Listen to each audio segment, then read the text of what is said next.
Copy, Trev.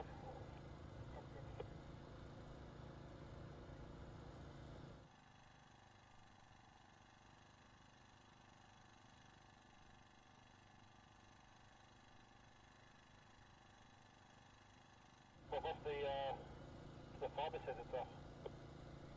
Yeah, so your black magic's out of battery. 4 miles west, plugged into power now. But the light saying that the optical was working is now not working. Okay, I wonder if you've been disconnected down to the dongle or something.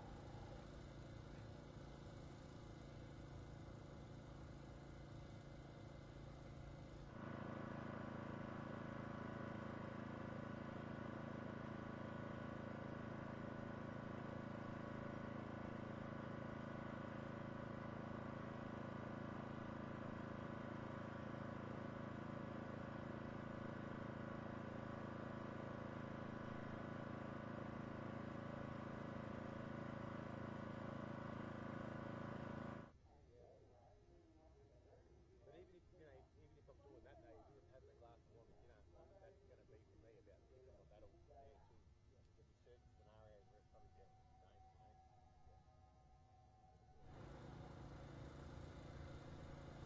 I've just reseated everything, you should have it back.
So Brian's definitely giving Alex a bit of a hurry up at the moment through turn 2.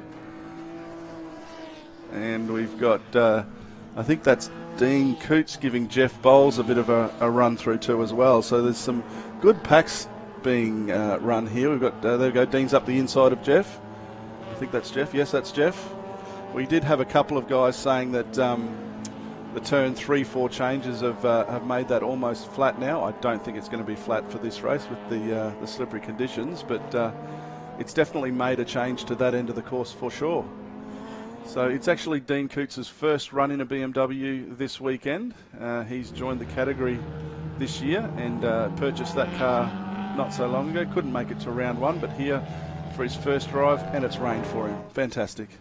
Well, I would hazard a guess that a BMW E30 would be one of the more preferred cars. If you had to come to Winton and it was going to be wet or damp or slippery, an E30, nice balance, rear drive, plenty of torque that you can not give it too much revs and spin up the wheels. It'd be one of the more ideal cars. Actually, between two of our one-make classes, the BMWs and the 944s, are probably, you know, that they've got that fine balance. Yep, very well balanced. They came out of the factory with perfect balance, didn't they? Yep, absolutely. And yes, of course, the BMW E30 improved on those millimetres that needed improving on. Certainly looking. There's some good strong at this point in time. Yeah, there's some good dicing going around at the moment. It looks like Brian has dropped back a bit, and now Chris Bell is starting to get onto the back of Brian Burke there. So he's dropped back from Alex Jury for now. We'll see if that stays the same. Here we've got Dean Coots trying to get past on Simon Leach. Simon said to make sure I mentioned in the coverage that he has a leak in his extractors today, so he's a little down on power.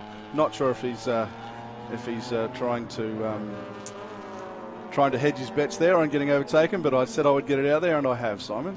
So, well, he's not sitting too badly at the moment, just outside a podium finish in this race, and certainly being hurried along here by the 48. So getting a big hurry along there, so making sure he can get there. Or is that the 43 of Payne I'm looking at there? It might have been, if it's a red car, it's probably 43. Oh, and he goes around he goes to the 51. That's not an extractor leak that does that. No, but that is Jeremy Payne. That is our current championship leader. He's a very good driver, and he's taking advantage of those abilities there to go around the outside of Simon Leach through the sweeper.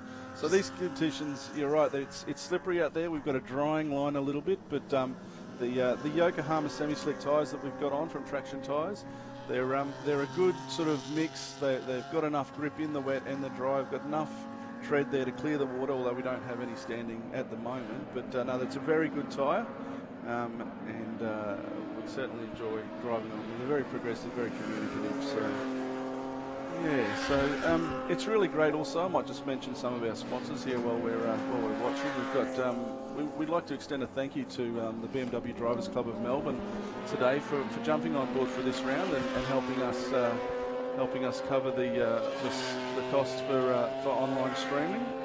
It's not easy for us grassroots clubs to be able to do this sort of thing, but it's great when we've got great supporters like BMW Car Club of Melbourne and Garagistic to help us pay for those costs. So we're all out here trying to have fun. So the more assistance we can give to our competitors to get this sort of thing out, which allows them to get further sponsors on board, it's fabulous. So yeah, I'd just like to extend a very warm thank you to those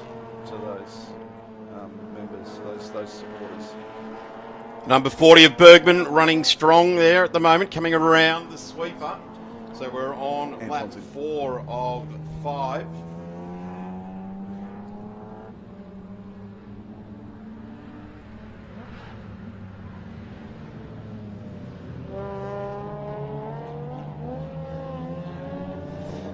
So just watching this coming around. So we've got half race lap distance for the leader coming through turn 9 at the moment, which used to go straight ahead back in my racing career. Go straight ahead there and turn into the S's and come back the straight. Now you turn left. So And we've actually, Crazy kids these days, what they do with racetracks. we do actually have a round later in the year using the old short track, so that should be a little bit of fun. We are driving with the trucks though, so all that diesel on track will make for similar conditions to this race. Oh, it's great to have all the diesel people with us here this weekend. There's lots of festivals with diesel going on. Diesel and Dirt over at Keith in South Australia, combining with the super boats for their round one. And they haven't raced for the best part of 18 months, so lots of diesel going on. The truckies are enjoying getting back out there again. Mike Bailey's just come up the inside. Is that Jess Bell? I can't see the car. I can't see the number on the car, but Mike there putting it up the inside in the last corner. No, that wasn't. That was Harrison Walker. He's just come past around that last corner. So Jess Bell's just off the back of shot there. So yep. In fact, she'll probably start to gain on these two because they're battling it out. Slowing each other down. Certainly are. The Bailey-Walker battle. Dean Coots just off the back of there. We see sliding into the back of shot. But there's that livery we touched on at the start of this race. 5 laps down and 4 still to go. And I'm going to say that pretty much everywhere but right in front of the restaurant here on the old main straight is dry around the track. Certainly well and truly a dry line around the track. So just watching our lap times come down to what is a more respectable time. So it's Brian Burke that has gone through at a 1:42.5 on that last lap. So Brian sitting in behind Alex Jory, and Alex giving us a good run in round one. In fact, taking the championship lead over Simon Leach, Jeff Bowles, Rory Plant, and Brian Burke into P5 as far as the outright championship points are concerned.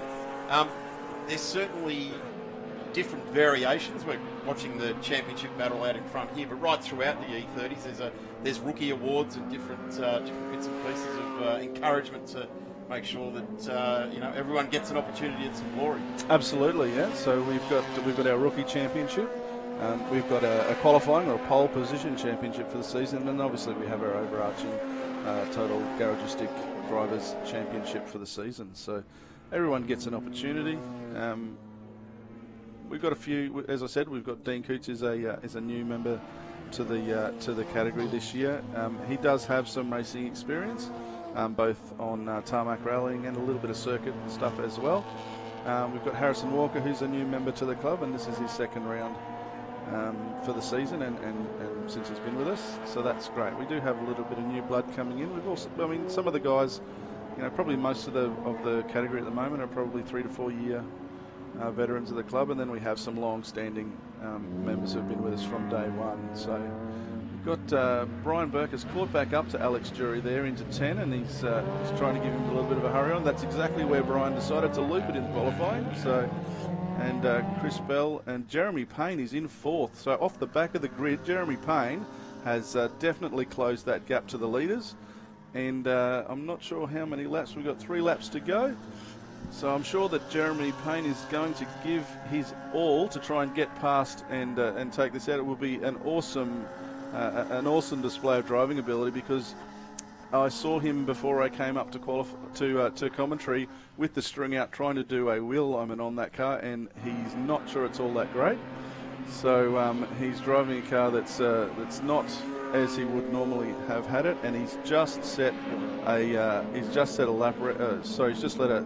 a race lap record of a 1:39, which is getting down to what the qualifying times were. So that dry line you mentioned earlier, Darren, is certainly starting to appear everywhere on the track. Yeah, we're starting to get back down to those qualifying times that we would normally see with the E30s. Well, at a 1:39.7, that's resetting that, isn't it? That's taking it to a whole new level by Jeremy there. So good run there. On lap 7, the Yokohama AO50s that are running on these cars. There's great battles going right throughout the field. This is out in front. Yep. Brian was trying to go around the outside of Alex around the tree there, so not a normal place you would try to overtake, but Brian is going to take every opportunity. He's throwing up the inside here. I do like the fact that Brian runs with the number 27. Certainly it's coming together. Yep, Brian certainly didn't adjust his line. No. The 22 just moved over. That's Alex Jory. Yep, and that puts Chris Bell into the lead. So that's our championship leader. Yes, it is. Yep, after round one. Not sure and what he is was Jeremy doing there. Payne. Was he trying to move over? I on the think, line? yeah, he's tried to move over to take his line for turn 10, and Brian was already there. Certainly was, and he wasn't sneaking up either. No. He's been there for a while. So, and look at this, Jeremy Payne is currently sitting in position 2. That is an awesome display on the last lap now, and he's certainly going to give Chris a hurry up here. And Brian has dropped back, but he's maintained not a bad position there after that contact with Alex Jury.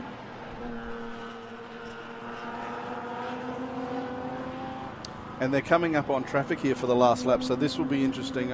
Hopefully there can be some blue flags shown, and there we go. Jeremy has gotten around, Chris has gotten around, and Brian is going around the outside in the sweeper.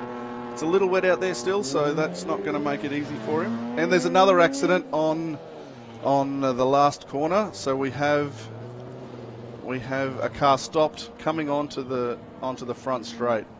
So I didn't see what happened there.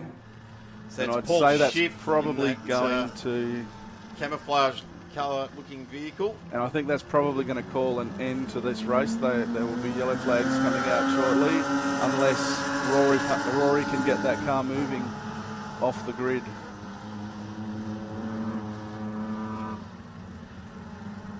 I can't see. There's yellow flags at the second last corner there, so that will be our finishing position. I think Chris Bell, Jeremy Payne and Brian Burke will be where we finish this one, unfortunately. And I have now got to go and do a whole heap of paperwork, I think, after those contacts.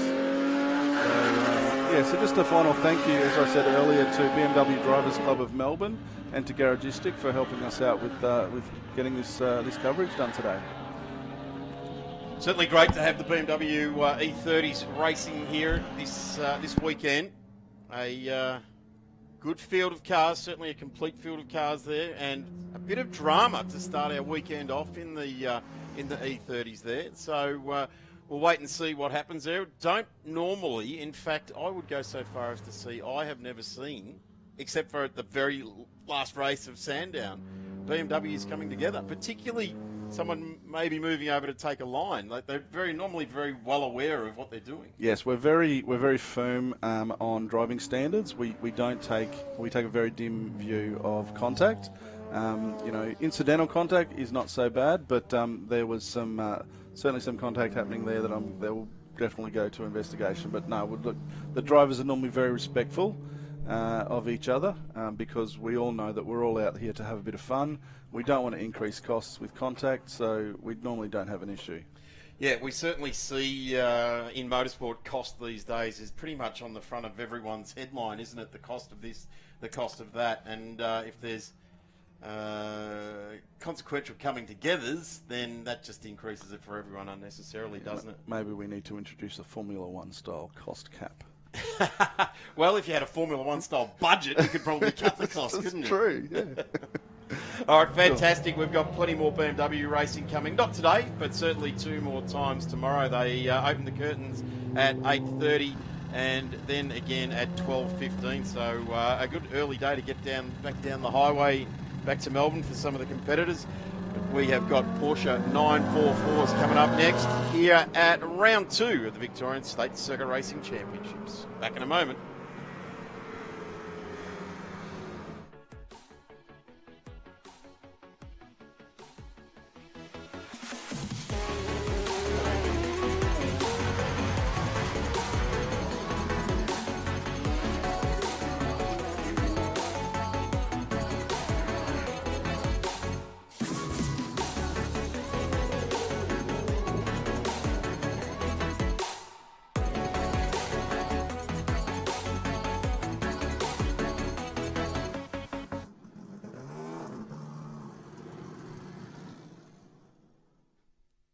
Do you have a special car, a caravan, boat or RV, but no safe space to store it at home?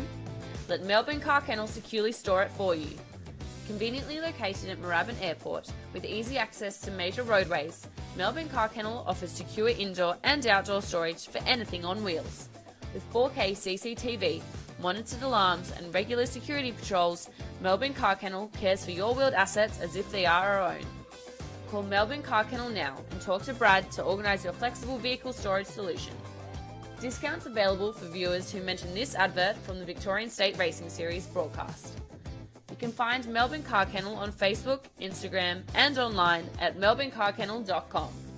Melbourne Car Kennel, proudly supporting Blendline TV and the Victorian State Racing Series.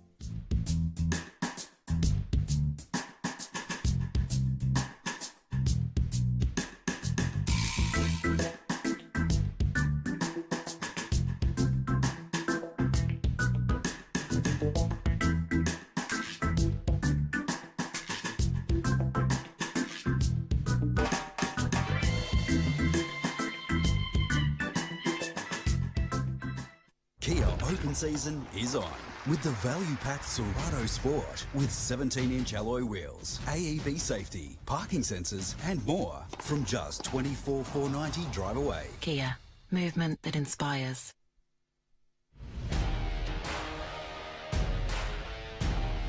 Facebook isn't the only place that you can support Australian grassroots motorsport with Blendline TV. To see more real race cars, more live events and more of the racing you love, subscribe to the Blendline TV YouTube channel, sign up to our mailing list or bookmark and subscribe to our website at blendline.tv. Thanks for continuing to support grassroots motorsport with Blendline TV.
Welcome back, ladies and gentlemen, to a very colourful day here at Winton Motor Raceway, the action track, as it says on the gate as you come through.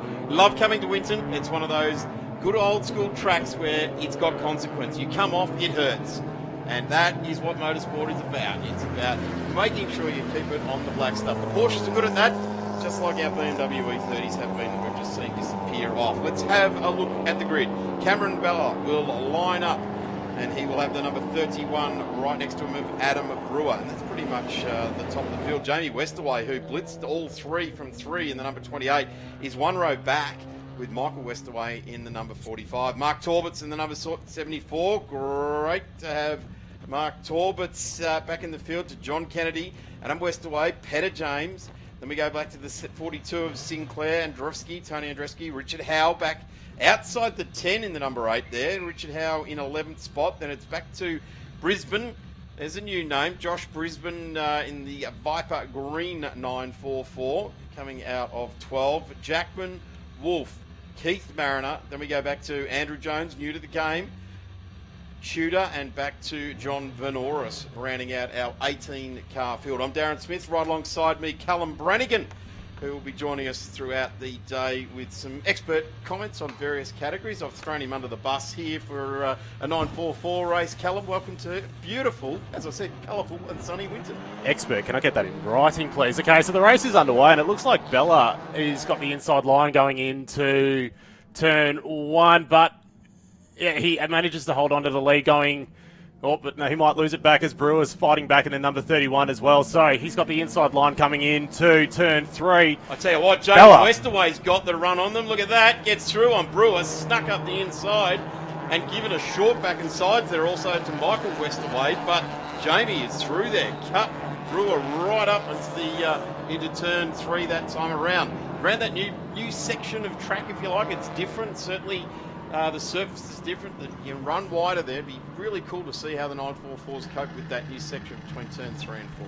Wonderful job by Winton Motor Raceway and the Benella Auto Racing Club, I believe, doing an extensive amount of work around the circuit, and it shows. There's a lot of new painted surfaces around the track, and obviously a lot of the aprons have been widened as well, so the drivers have got a little bit more freedom when it comes to exploring the track limits. So no longer are they dropping tyres off into massive cavities of dirt, which used to see them being tipped off into the sand as a result. So they're a little bit more comfortable out there. Some of the supercars drivers during testing earlier this year weren't such a fan of the wider berths, but I reckon it's actually a little bit safer, of course, because it enables the racing to continue in the event of running a little bit wide. What does it matter? They only come here once a year anyway. So this sort of racing is on here all the time at Winton. Certainly the jewel in the crown in this part of rural Victoria as far as the sporting facility is concerned, and we're seeing it being used as a bit of a multi-function place today. The lunch break for the trucks heading to Albury for the big truck show here today. Great, and we welcome all of our truckies. The absolute lifeblood of Australian industry gets carried around in the back of a truck, and it's great to see them stopping off at Winton for the lunch break before they press on to Albury, as Cameron Bella in his Aqua 944 has got the guy right behind him that swept Sandown International 3 from 3 only a month or so ago at what was a record-setting entry. We've got a great entry here again this weekend. The Victorian State Circuit Racing Championships alive and well, and coming to you right around the world on the Blendline TV network. You can keep an eye on pretty much everything we're doing right throughout this weekend on Blendline. In fact, you can from here right till the last race today, all the racing tomorrow on Blendline TV. So if you couldn't get to the track here, and I certainly encourage everyone to get to the track live and in all dimensions, is definitely the best way to go. But if you can't, and we know that life throws up situations where you can't always get to the track, we welcome you on the Blendline TV live streaming here. Jamie Westerway still sitting in behind Bella. This is the run down here. This is Adam Brewer in behind there. Adam Brewer certainly got gazumped off the line by Bella, led him through the S's, was going to challenge for second, but didn't really see this car. The bronze car of Jamie Westerway charging, but what's happening here with these two, the 28 of Westerway and the 31 of Brewer, is that they're battling, and it is playing into Cameron Bella, again, playing into Cameron Bella's ball court. Yeah, Cameron Bella's absolutely loving the battle going on behind him. He was under fire in the opening lap, but the number 1 car is well and truly coming up to temperature now.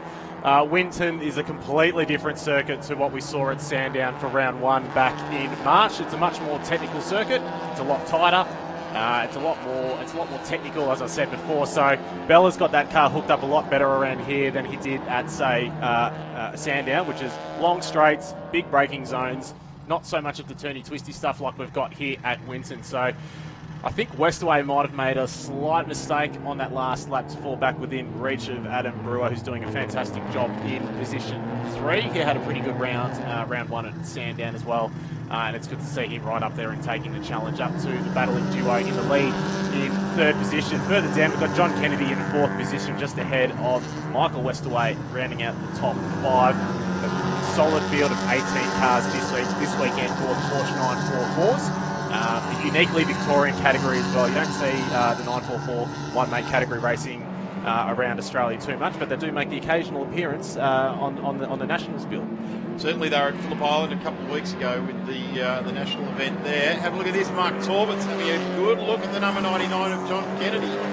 A really good look there. The 74 is up and about, but he has got the number 2, Tony Westaway, right behind him. And if he makes a mistake, it looks like Richard Howe, who has come out of 11th. Big improver up to 8th here, and Richard Howe is always a guy that goes forward. He's the kind of guy that reaches up and busts the rear vision mirror off and throws it in the back and said, I won't need that until I'm backing out of the garage. But Dickie Howe, look at this. If either one of these guys are going to go too wide, Mark Torbitz looks to the inside. He can't do it, and you won't do it from there, but what he's doing is he's showing it. Oh, there it is. He's mozzed him into it. They're going to, nearly contact down there. Trying to keep a hold of it there. Mark Torbitz could have quite easily squeezed it and put it over on the dirt, but great driving by Mark Torbitz to not come together with Kennedy, Tony Westaway, and Richard Howe was just looking at the back there going, go on, Mark, get in there, and he is. Mark is going to look at in there, the 74. Car's working well for him. Good power down. We're just talking about that. Callum mentioned the technicalities of Winton, but if you can get that power to the ground here, it's all about getting 100% throttle opening as soon as you possibly can here at Winton Motor Raceway. As Nick Johnson said, it's like racing around the clothesline in the middle of the backyard. Down the inside for Richard Howe, he gets up on the ripple strip. Just allows the number 2, Tony Westaway, through here. This is a great battle. They're battling it out for 5th, 6th, 7th and 8th on the road. The race still being led by Campbella. Up the inside, the 74 goes. Fantastic move, very comprehensive move up the inside there. So the number 74 jumps up into P5, so he'll set off after the car of Westaway ahead of him. Cameron Bella is absolutely in a league of his own at the moment at the front of the field. So he's lapping into 1 minute 35 flat. At the moment, he's got 2 seconds to Jamie Westaway in P2, but he was around a second quicker, almost a second, as near as makes no difference during qualifying. So we were expecting Cameron to be a formidable force in this race, and as we can actually see that gap as they come through the sweeping left-hander. Fantastic corner here at the Winton Motor Raceway before a quick duck right. Richard Howe's just gone through on 2 of them there, so he's got the 99 and the 2. So he has moved through on Kennedy and Westaway. And it's almost like Kennedy was the cork in the bottle there, because once Mark Torbitz has got through, he's driven away. And now Richard Howe is doing exactly the same thing. And Kennedy's coming under pressure with Tony Westaway now. There's the 99, Kennedy. And it's the number 2 trying to get through. And what it's created, actually, is quite the logjam behind them. Here's the 27's weighing in now as well. This is Tony Andrewski. Yeah, that car, of course, in the hands of Lee Partridge a couple of seasons ago, somewhat successfully campaigned that car here in the 944 Challenge. And he brought a lot of technical know-how and a lot of development parts to this car. So the number 27 car is a handy little machine in the Porsche 944 series. Certainly well developed, that's for sure. It's got all the bells and whistles you need on it. There are a massive control parts, but there's also some good thinking freedoms, if that understand what I mean. If you're a good thinker and you nut out a way to get around a 944 is a pretty cool way to go. Number 1 shows the way. Look at this traffic coming down the pit straight there. that green car we were talking about, the Viper green car of Josh Brisbane, just working way through into the 10 now. Has gone through on Clayton Sinclair. Yeah, that's been a great drive by Brisbane to come up into the top 10. So we'll keep an eye on him as he keeps steadily making his way through the field. Loving these conditions, and I would dare say it's probably completely dry out there at the moment. Darren, we had obviously a huge rain shower, it must be said, for about 10 minutes earlier this morning. I was chatting to the guys down the Formula Ford paddock at the time, and they had some worried-looking faces as they were looking towards the sky, but we're expecting mixed conditions for the rest of the day so that we won't necessarily anticipate it staying dry. But tomorrow, the forecast is a lot better. Interestingly enough, the Formula Ford guys will probably get down and start talking to the BMW guys and the Porsche guys. They're all running a very similar style of Yokohama. Just watching the 27 nearly loop it there. Tony Andrzejewski really asking a lot. He's buried in the midfield, 9th at the moment. So Tony just wanting to get on with it. He's certainly moving in the right direction up the field. Got Josh Brisbane behind him, Clayton Sinclair, then it's Tim Wolf in 12th, Jackman, Keith Marino in 14th. He's moving ever so steadily to Andrew Jones, Tudor, John Benoris, and the number 98 of Peter James hasn't come on to the track just yet this race. So hopefully Peter has not continued issues. You mentioned just before, Callum, these guys were certainly all at Phillip Islands. TCR, S5000, Trans Am were all supporting them for the weekend, so they were up on the big bill. Yep. And they had a bit of attrition there, but certainly it was kind of like this morning. It was horrendous weather on the Saturday afternoon.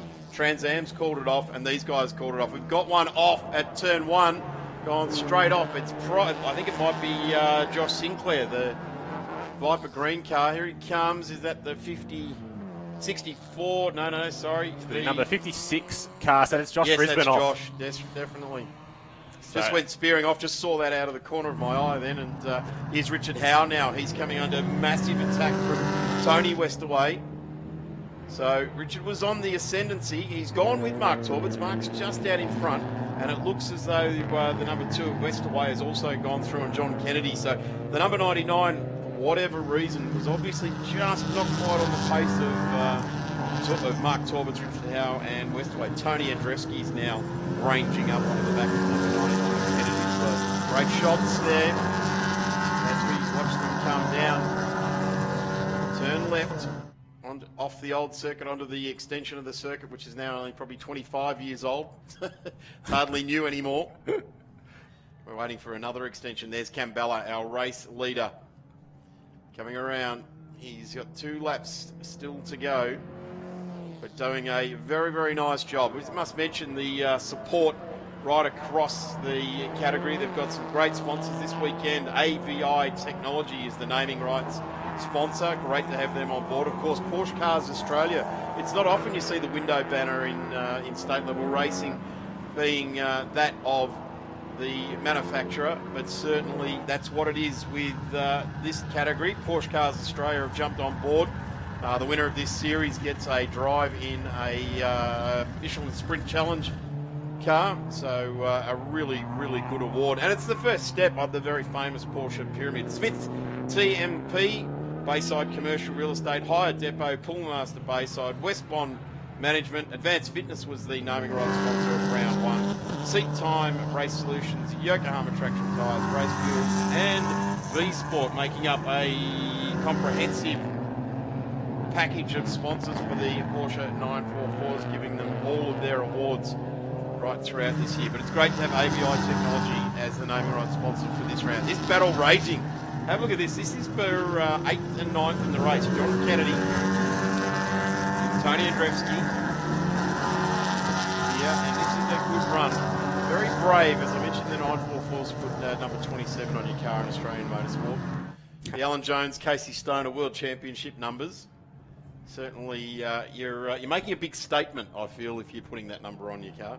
Yeah, it is rather a bold move. You touched on before, Darren, about Porsche Cars Australia coming to the party with a drive for the winner of the series, and you often think of Formula Ford as as sort of one of the main development early feeder categories in the Big State Series, along with Formula Vee. But 944s have certainly established themselves as a good way to get into tin top racing, and we've seen a lot of people, a lot of drivers in the past who have made their way into the Carrera Cup Challenge and as well as Carrera Cup, getting their initial circuit racing debut here in the 944 series. So it's definitely a great place to start your tin top racing career, especially if you're heading for a sports car style career in Porsches. Obviously, there's a lot of outlets to be able to do that, racing in Australia in the GT Championship and as well as Carrera Cup and the Cup Challenge as well. There's a plethora of them. Kane Rose came through here with his brother Brent as well. Yep. Richard Muscat's probably the most famous one. Yep. He has, he's now an international sports car. And he had a start at Bathurst as well. Yeah, so he's done multiple Bathurst starts. And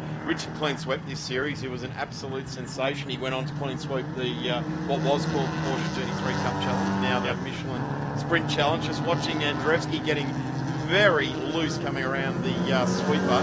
Not a place you want to get loose here at Winton is around the sweeper. It's not a great place to be doing that. He's coming now as Cameron Bella gets to the line and takes a race one for the weekend.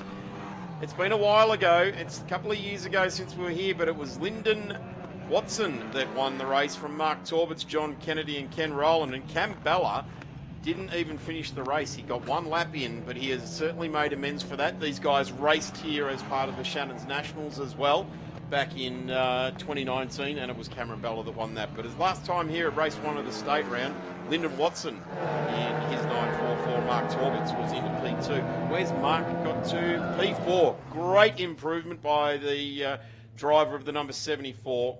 Jamie Westaway improved a spot. He was off the second row of the grid. Adam Brewer's gone back one spot. Where there's a winner, there's always got to be someone not quite so happy. So Brewer's gone back one spot. Michael Westaway, Mark Torbitts, Richard Howe, Tony Westaway, John Kennedy, Tony Andrzejewski and Clayton Sinclair round out the 10. Tim Wolfe, then it is to Jackman. Josh Brisbane ultimately in 13th there. Keith Mariner will make it home in 5th. Andrew Jones 15.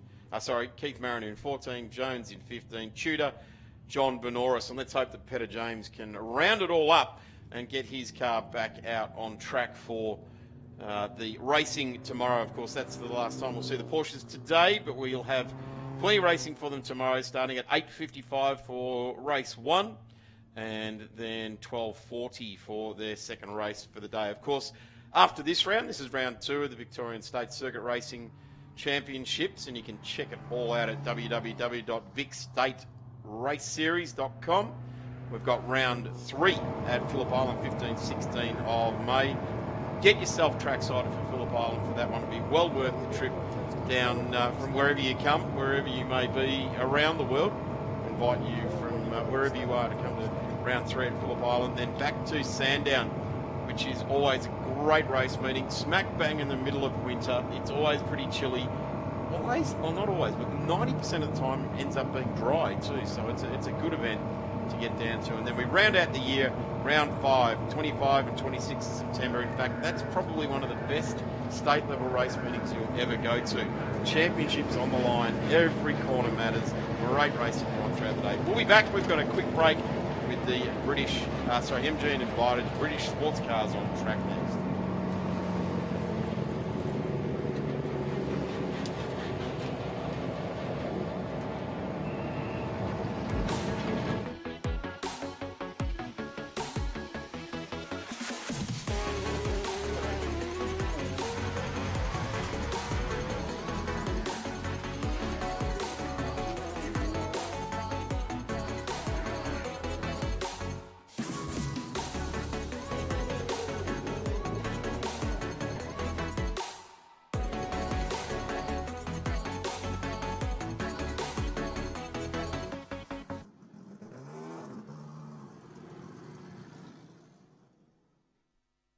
Do you have a special car, a caravan, boat or RV, but no safe space to store it at home?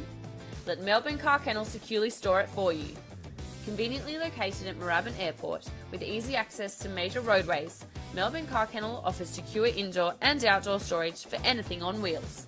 With 4K CCTV, monitored alarms and regular security patrols, Melbourne Car Kennel cares for your wheeled assets as if they are our own.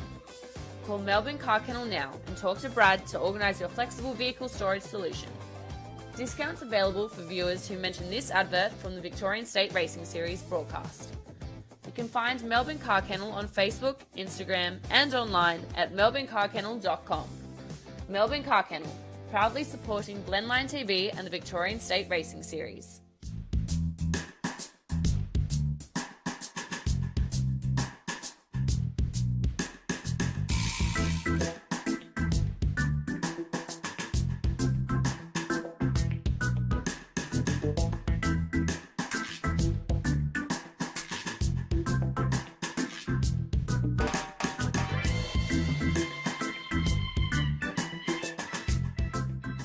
Kia open season is on with the value-packed Serato Sport with 17-inch alloy wheels, AEB safety, parking sensors and more from just $24,490 drive away. Kia, movement that inspires.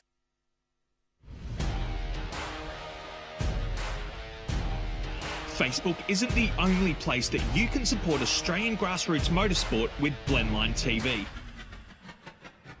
To see more real race cars, more live events and more of the racing you love, subscribe to the Blendline TV YouTube channel, sign up to our mailing list or bookmark and subscribe to our website at blendline.tv.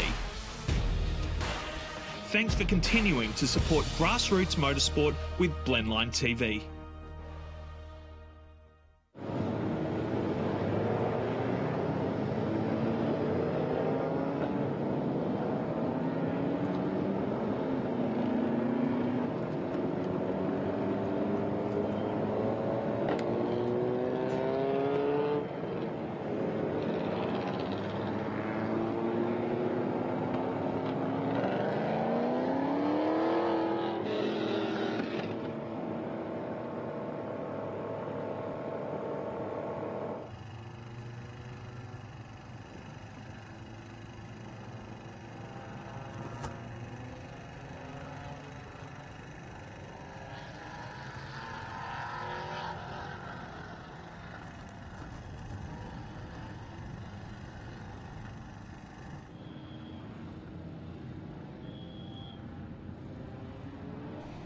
Welcome back, ladies and gentlemen. We're trackside here for the 2021 Victorian State Circuit Racing Championships, and aren't we so happy to be going racing again in Victoria? We opened the curtains at Sandown only 4 weeks ago. We had a great race meeting 2 weekends ago at Phillip Island, and here we are in central Victoria, a beautiful part of the world, at a great racetrack with one of the best state series in the country on track for us right now. The MG and invited British sports cars are on track. I've got Paul Vernell right next to me, and wasn't it one of the most entertaining commentary that we had when we had Sean Herlihy and Paul calling all the MGs? I'll try and fit in with the enthusiasm for this. Welcome back, Paul. Isn't it great to be back at Winton and going racing again? It is. I've lost my partner in crime, but it's great to be here, and it's great to have such a strong grid this weekend. I'm looking forward to this. That's because he's out there. It is. He's got out there before me. I said it in commentary. I said, hopefully you're out there next round, and he actually went and did it. So, anyway, we'll be right. Now I've got to get my stuff sorted, and we'll be out there. But it's going to be looking good. This morning in qualifying, Vince Gucciardo took pole, and bit of a surprise. Everybody knows Phil Chester at the front of the grid, and somebody upset the copybook for him, unfortunately. Well, it's good to see Vince Gucciardo out there. These cars are a long way from what was originally an MGB. Oh, yes. Aren't they? Yes, they sure are. Substantially away from it. Yeah, they sure are. 3.5. There is a couple of genuine BGT V8s in sort of period look out there with Michael Wood and Trevor Dumford. 3.5 litre Rover V8, little old school gearbox. You've got to be a bit careful when you're changing gears. Can't rush them.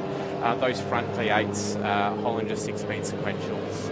Vince Gucciardo got a 5 litre version of the V8. Phil Chester 5.6. So a lot more horses under the bonnet than they'd had back in the day. It's an absolute treat that we've got them here too. They are really good fun to watch. There's number 50 of Bailey in P3, Ondiaki in the 40. How cool is it to see that? There's a stag out there in number 4. Good to see that. Bulmer, Volbrecht, Sean Hurley, who's sometimes commentator, sometimes race car driver, really fancying himself this morning as a race car driver. He's strutting around like he owned the joint. Yep. Good qualifying there in that car. Then it's Wood, Asprey, White, Dave Mottram in 11th, Suter, Stevenson, Dunford, one of the ones we were talking about, the original, I guess, inception of the MG GT-V8. John Cox. Yep. Roger Chapman, Mike Hurley down there, and who do we go after that? Mike Wood, Bruce Asprey, Greg White, David Mottram. Big field here, 24 cars, and we're off. Away we go. It looked like Vince Gucciardi getting a fantastic start, and the yellow, more modern car, I think the ZR of Volbrecht disappearing backwards. Front-wheel drive doesn't help on a standing start, as Chester's taken the lead. Not to be unexpected, Gucciardo. Look for Gucciardo to try and put a bit of pressure on the opening lap here. He's going to be looking to try and get in front. Fastest in qualifying, he'll be looking to try and get a bit of clean air. Robin Bailey didn't test yesterday, so he's still getting up to speed. He could be a bit of a dark horse in this one. Without doubt, absolutely always a threat. In fact, if you've got your camera here, or even if you've just got your phone camera here, this is one of the more picturesque fields of cars you get shots of. These three out in front will absolutely entertain the pants off you. They are such good races, and they really will just keep it clean. You'll see some fantastic moves, and you'll also see, the likes of Robin Bailey in particular, willing his car on more than what it possibly should be. That will start to really drive the wheels off it. We won't lose sight of these battles going back down through the field there with Volbrecht. We'll talk about touching on MG, I guess, as a brand is really rebirthed around the world in the last couple of years. It's a good thing for those aficionados of the brand. I want to see it continue on. It's one of the more international and sports-orientated brands, I guess, these days. Come all about SUV. I'm sure there's a sporting name got out there. Have a look at this. Yeah, John Stevenson in the 1949 MGTC against David Mottram's MGB. Is that a supercharged? Not at the moment, no. He's gone back to naturally aspirated to find some reliability, and he's making his way forward. He's had a good start. So he's still driving away from the V in a normally aspirated TC. Well, it doesn't weigh much. Yeah, it's like a Clubman, isn't it? It doesn't have a lot of tyre either, does it? No, it doesn't. He did say it's a handful when it gets to the corners. Now you can see Rodney British engineering. Rodney Gibb in the back there in the big ZT V8, black with the green stripes, coming back through the field. Only did 2 laps in qualifying. One of the more modern V8s. He's still finding his feet in that car since he's bought it. The TC though, that is absolutely picture perfect MG Car Club stuff, isn't it? Rob Roy, MG Car Club. Yeah, you can think you're watching a historic race meeting when you look at the midfield here. So you look at the lap times and then you go, hang on, we're a fair way off a historic field. Yep. 32 here as well. This is Rodney Gibb we were just talking about. Big bonnet scoop, sort of must have wandered past a Toronto A9X at some point and went, I want one of them. It's got the big Ford V8 underneath it, which they came with as a production car, so probably got a good advantage horsepower-wise and chassis-wise, but it's a heavy car. Darren Suter just slowing down there in the blue MGB. Yes. It's a shame. Starting to get that back together. A big American front underneath that one. It's good to see this car out here. Obviously, Rodney comes from Adelaide, missed out a bit of racing, obviously with COVID and not wanting to sort of take the risk to come over last year, but it's good to have him back, and he's going to make some headway. He just needs a good solid weekend with no issues, and you never know where he's going to end up. The MG ZT 520 is what we're just looking at there. Here comes another great battle. Yeah, this is Bruce Asprey in the MG TF LE 500, the newest car in our field, against Greg White in the MGB. There, Greg's been around for a long time, so... And this is a real battle. This is for survival inside the top 10. These two, albeit that they are both inside, and it's Asprey coming up on the back of them that is in 10th place at the moment. But they're not mucking around. This is certainly for championship points and glory. Yeah, and they're just catching Mike Wood in the old, what is an original BGT V8. So a little 3.5 litre baby V8 there. Doesn't have the big cubic inches to drive away from everyone. And the issue Mike will have is, as per a car from the 50 years ago now, is he will have fading brakes as we see the MGF of Sean Herlihy come to a halt at the top of the track there. Or maybe he might be commentating. He tomorrow. might be. He might be. Let's not rule that a shame. I hope he has whatever it is, he gives it a kick in the side and gets it going again. Just looking back at Sandown, Phil Chester grabbed 100 points in the state championship. So Jade Robson, Anthony Bollebrek, Alana on Dowkey. Great run there for Alana at Sandown.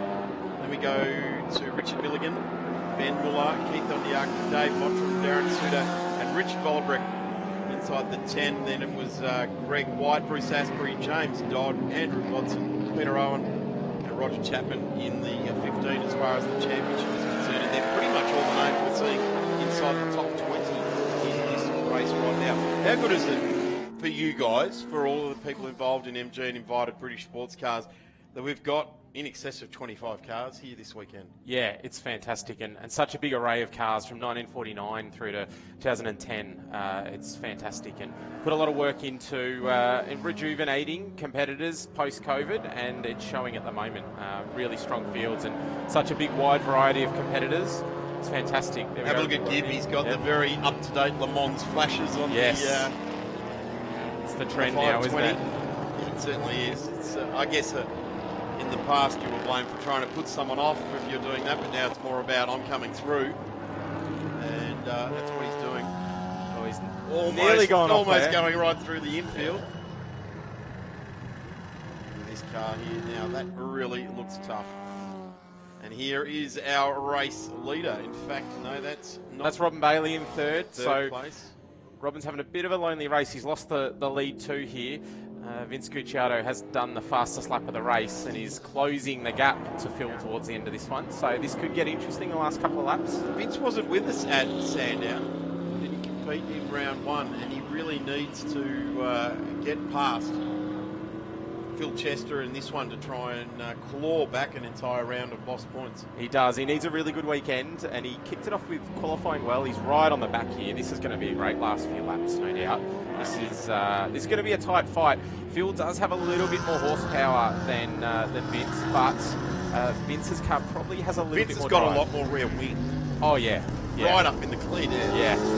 Absolutely. It is going to be a good battle. They're very, very similar in lap speed, but they achieve it very differently, so it makes good racing. It certainly does. These two turn it on for a couple of seasons now, and if you're wandering around the pits before you head off to Albury after your lunch break in the diesel rally, if you want to come over and have a look, make sure you go and have a look at these two cars and give a good poke around. They're an absolute engineering masterpiece. There's the 17 who's been off. John Stevenson. I told you it was tricky around the corners. It is tricky, and you did say that.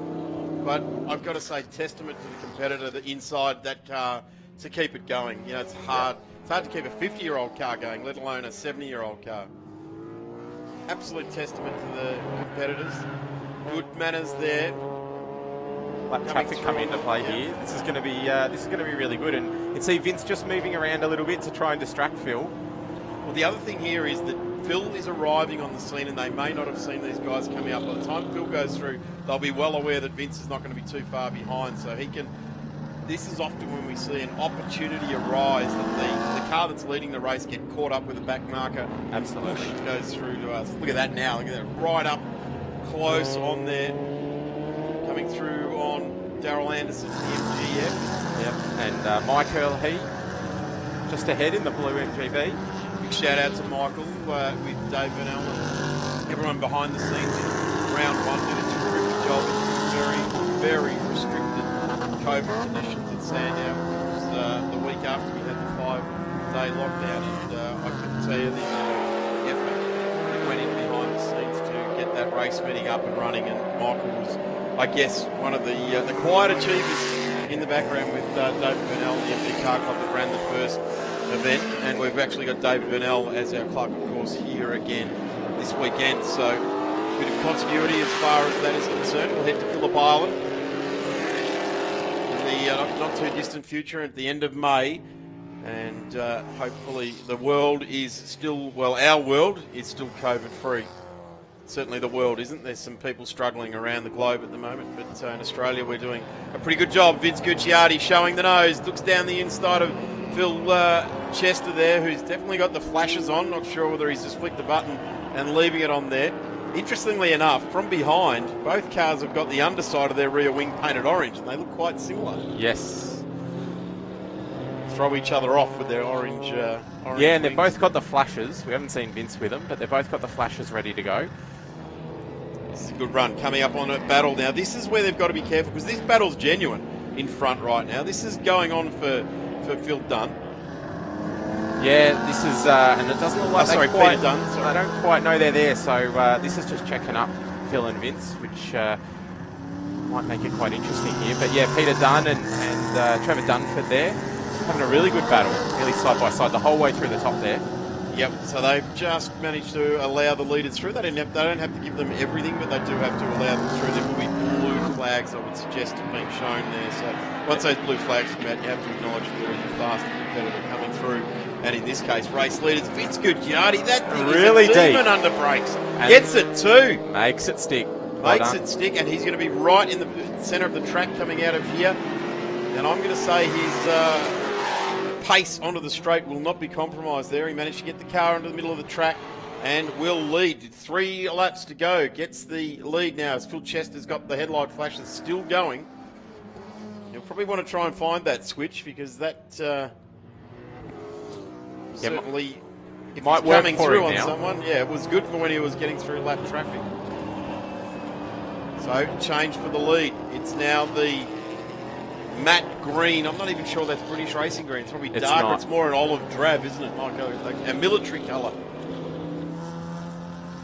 For our race leader, Vince Gucciardi, the GB galvanising outfit. Chester there, the Monty number 72. Oh, and this is a lot of traffic coming up through here now. We're getting into the top 10. That's White and Asprey. Yeah, and Mike Wood. So this is to lap 7th, 8th and 9th at the moment. So 2 laps remaining. 9 lappers, all these preliminary races for today. A really good effort to shake out. And Vince Gucciardi has answered all the questions that he needed to. Has he got the pace? Yes, he has. Can he race with Phil Chester? Yes. Can he get past? Yes, he's proven that. So this is what he needs to do. He's found himself in a hole points-wise for the championship, and he's digging himself out. He's doing everything he possibly can. Fastest lap at 1:30.488 for Vince. And this battle's still going. Greg White's got by Bruce Asprey. It was the other way around when we saw them earlier, so this is great. This is a great battle.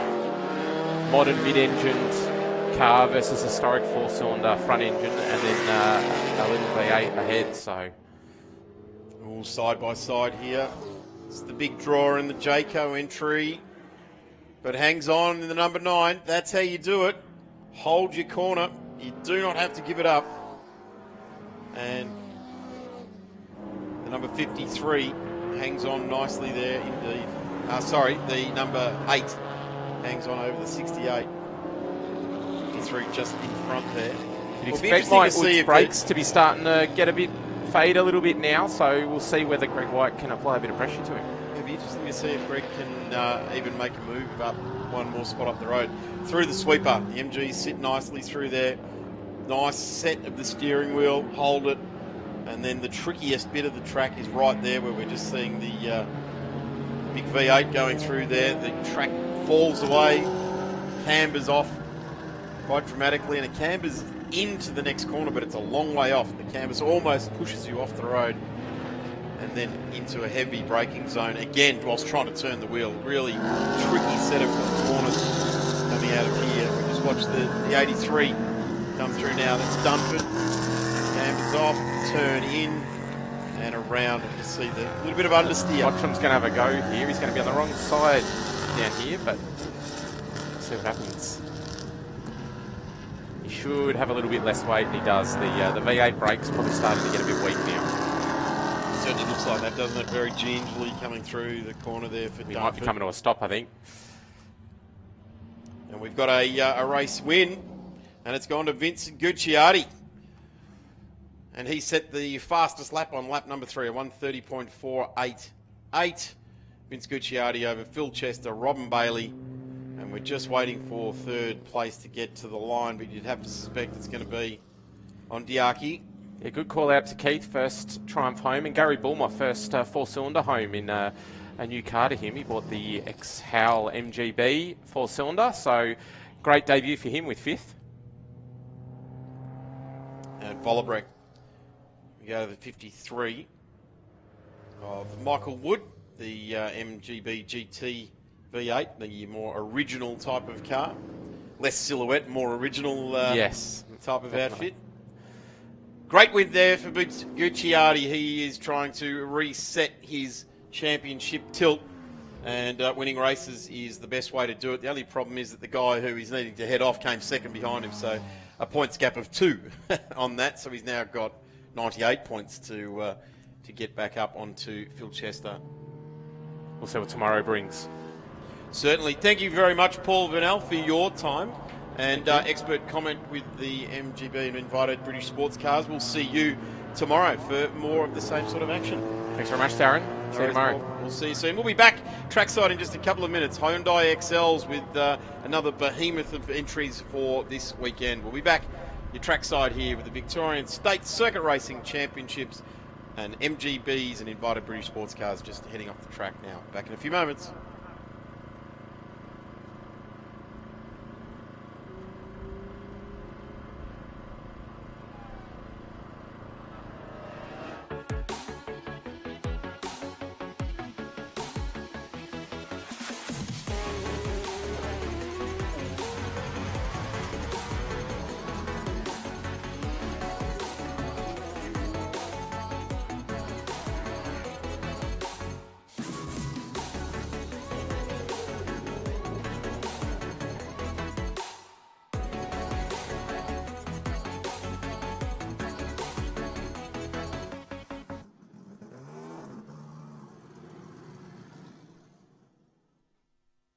Do you have a special car, a caravan, boat or RV, but no safe space to store it at home? Let Melbourne Car Kennel securely store it for you. Conveniently located at Moorabbin Airport with easy access to major roadways, Melbourne Car Kennel offers secure indoor and outdoor storage for anything on wheels. With 4K CCTV, monitored alarms and regular security patrols, Melbourne Car Kennel cares for your wheeled assets as if they are our own. Call Melbourne Car Kennel now and talk to Brad to organise your flexible vehicle storage solution. Discounts available for viewers who mention this advert from the Victorian State Racing Series broadcast. You can find Melbourne Car Kennel on Facebook, Instagram and online at melbournecarkennel.com. Melbourne Car Kennel, proudly supporting Blendline TV and the Victorian State Racing Series.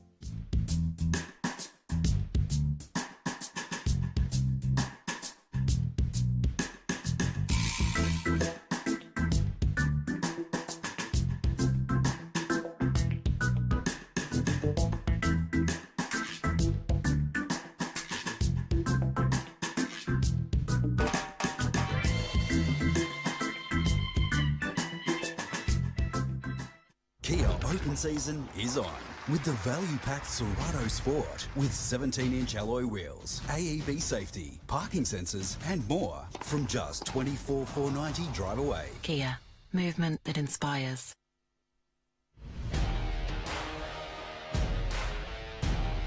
Facebook isn't the only place that you can support Australian grassroots motorsport with Blendline TV. To see more real race cars, more live events and more of the racing you love, subscribe to the Blendline TV YouTube channel, sign up to our mailing list or bookmark and subscribe to our website at blendline.tv. Thanks for continuing to support grassroots motorsport with Blendline TV.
Welcome back trackside here at Winton Motor Raceway, the nation's action attraction, as it says. You come through the gate, and it certainly is one of the fantastic racing facilities that we have around Australia. Certainly this part of Victoria is well serviced by Winton Motor Raceway. This is round 2 of the Victorian State Circuit Racing Championships, and we welcome everyone here from on the Crawley Hume. Great to see all the trucks and the rigs here.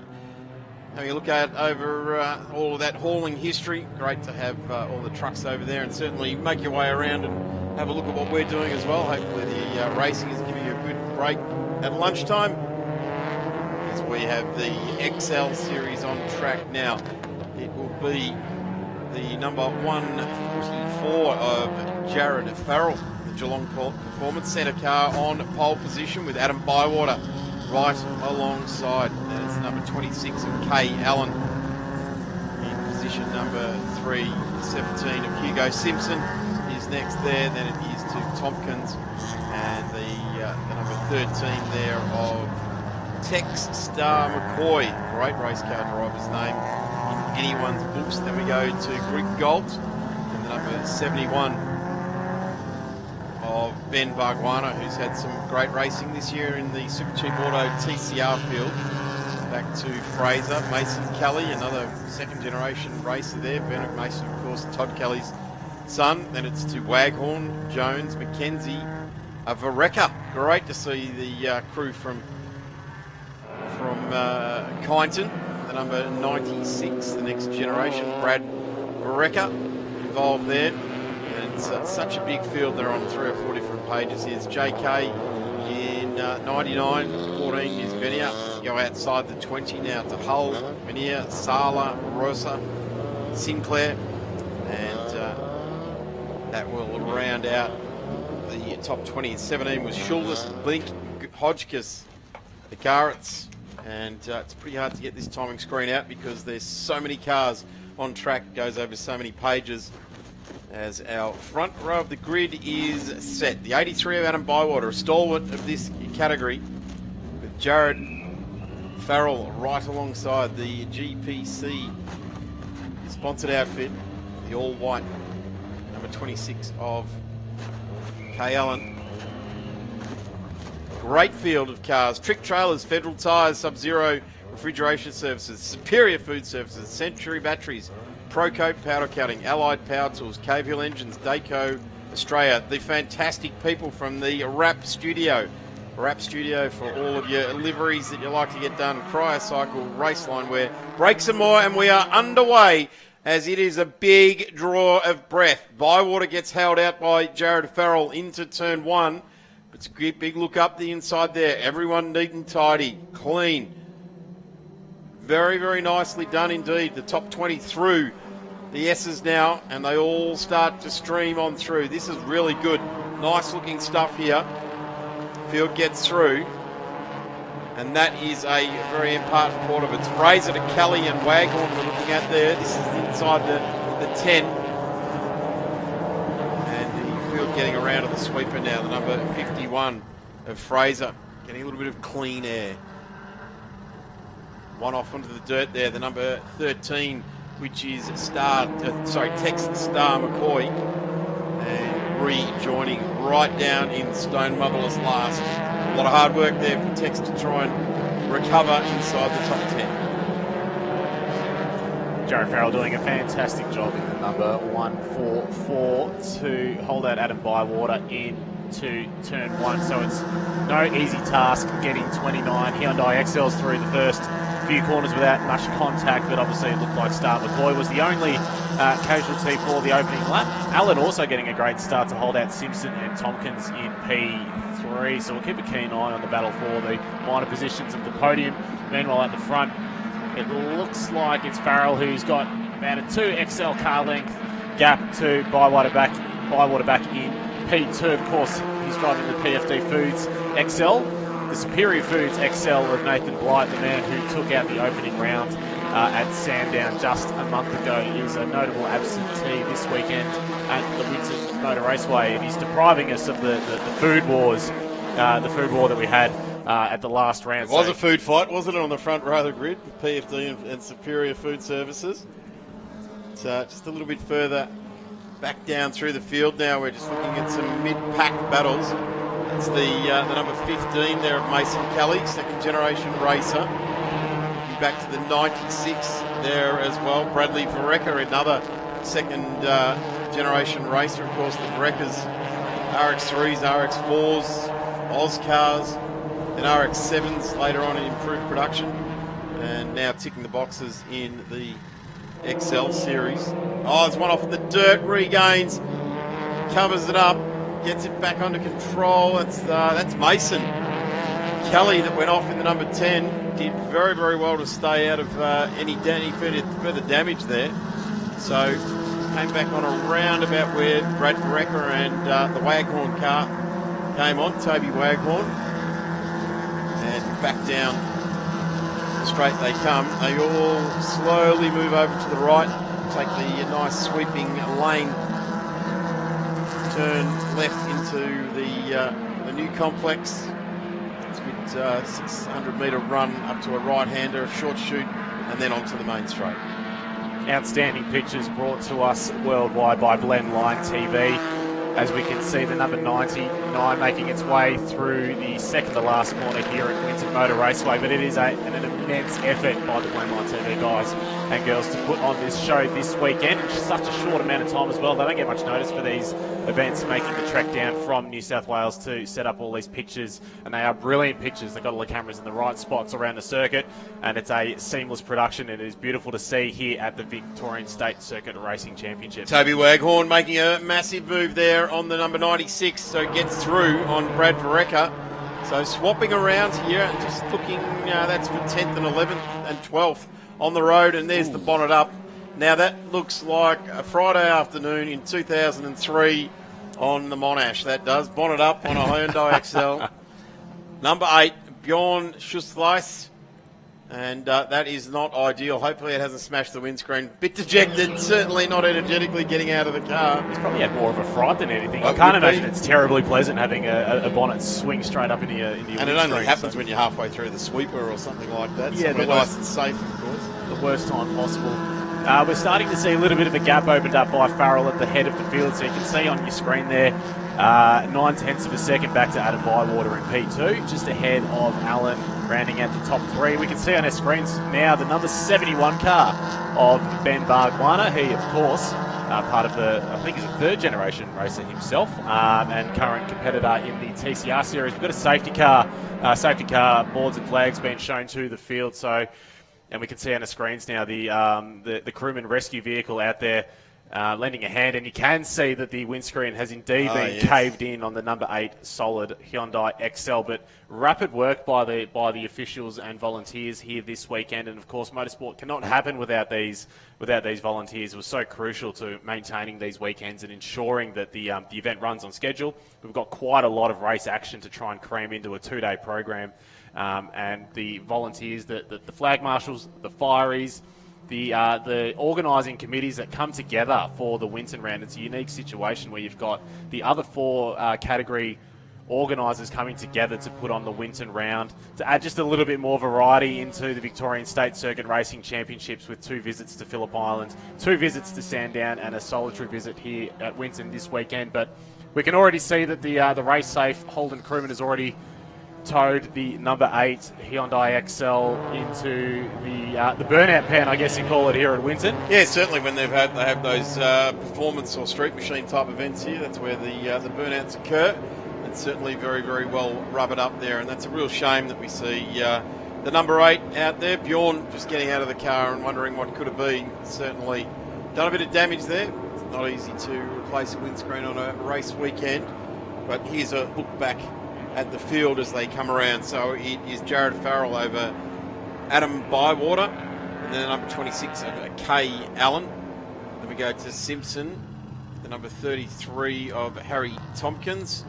See Harry out there, good job. And then we have the 117 of Ethan Grigg-Galt, and then it's Fraser, Ben Bargwana, the number 80 of Travis Jones, and it's Mason Kelly in 10th, Trevor Waghorn, Bradley Verrecker fighting back in 12th there, and the field. It's McKenzie, Kay, Elias, Bink, Narkwitz, Sala, Star McCoy, who has recovered nicely, Moranjovic, Venia, and out of 25, Stuart Sinclair, Hull, and Shorth. So Michael Sinclair, a motoring guy for a long, long time. Great to see him in the field, albeit pretty much languishing down there in 26th place at the moment. The 144 controls the field of Jared Farrell. He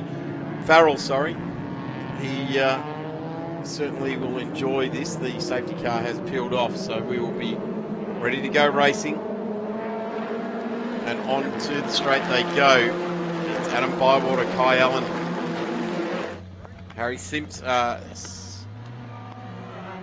Hugo Simpson in the number 17, Tompkins, Atlantic Greg Galt, and the whole field back and racing again. We've got 5 laps remaining, so half race distance, and we come back under fire as well. They come down into turn 3 around the new bit of circuit, certainly been realigned, and we're seeing that now, the amount of speed that they're able to carry.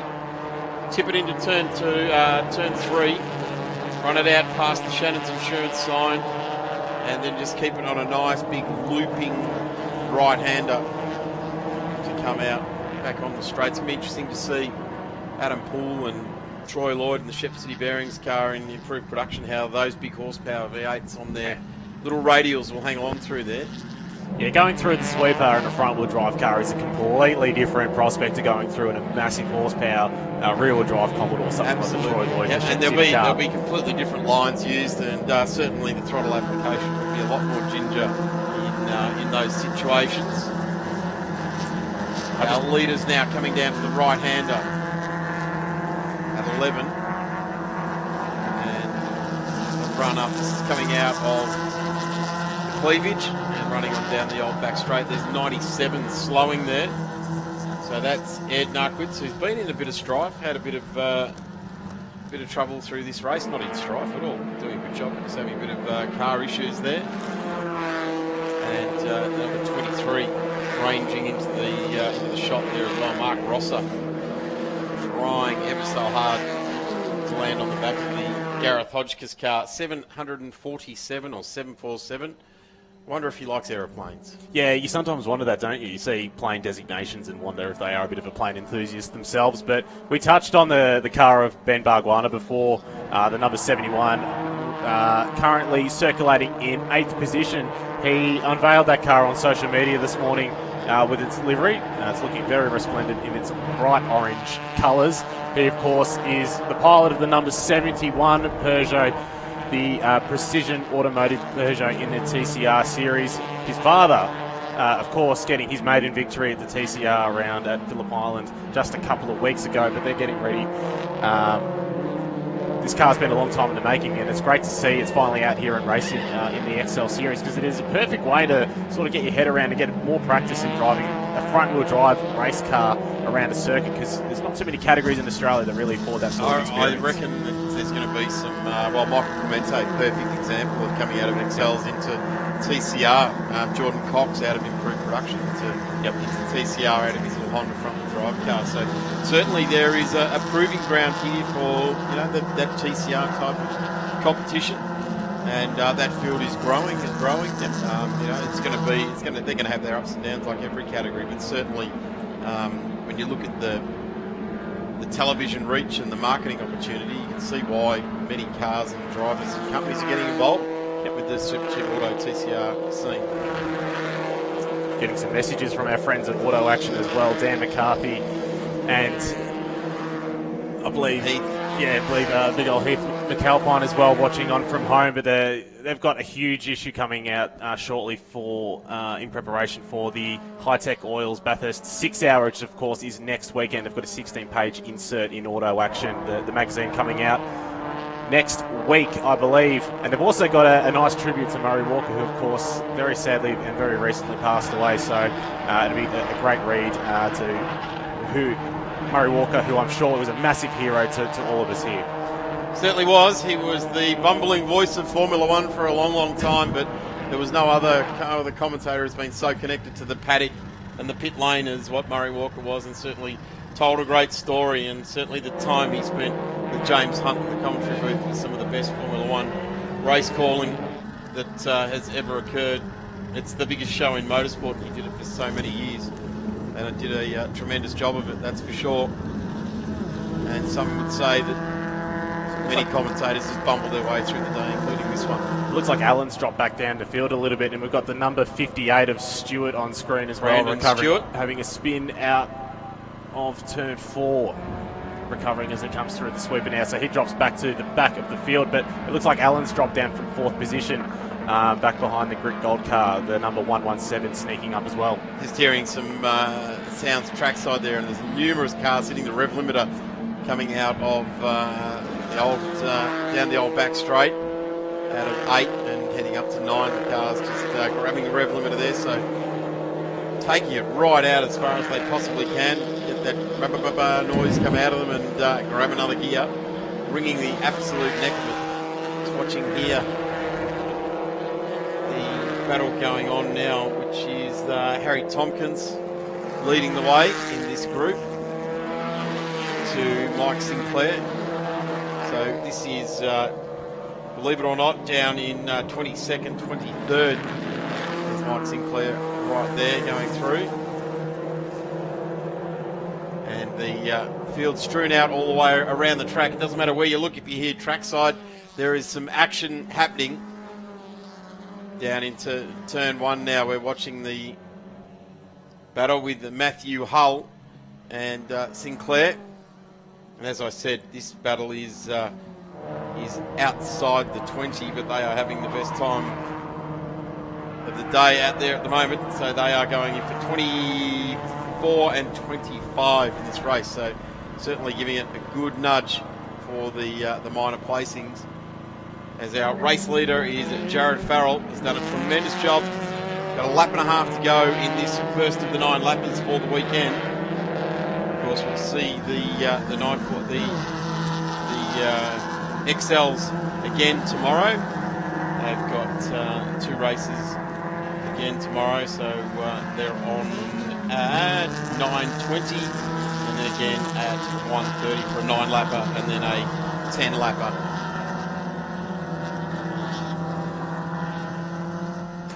And we'll be having tons of fun. We'll come around now to start the last lap for our race leader. He is through the left-hander. Got a good strong lead, just over 2 seconds. Fastest lap of the race at 1:42.26, and Jared Farrell has got this game by a string.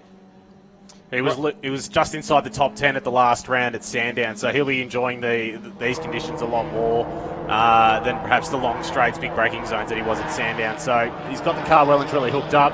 It must be said it's really hot out there at the moment as well, especially in the sun. So there's a lot of UV hitting the circuit. So although the track is a lot drier than it was perhaps earlier today, the conditions are very sleek at certain points, especially with the high UV rating.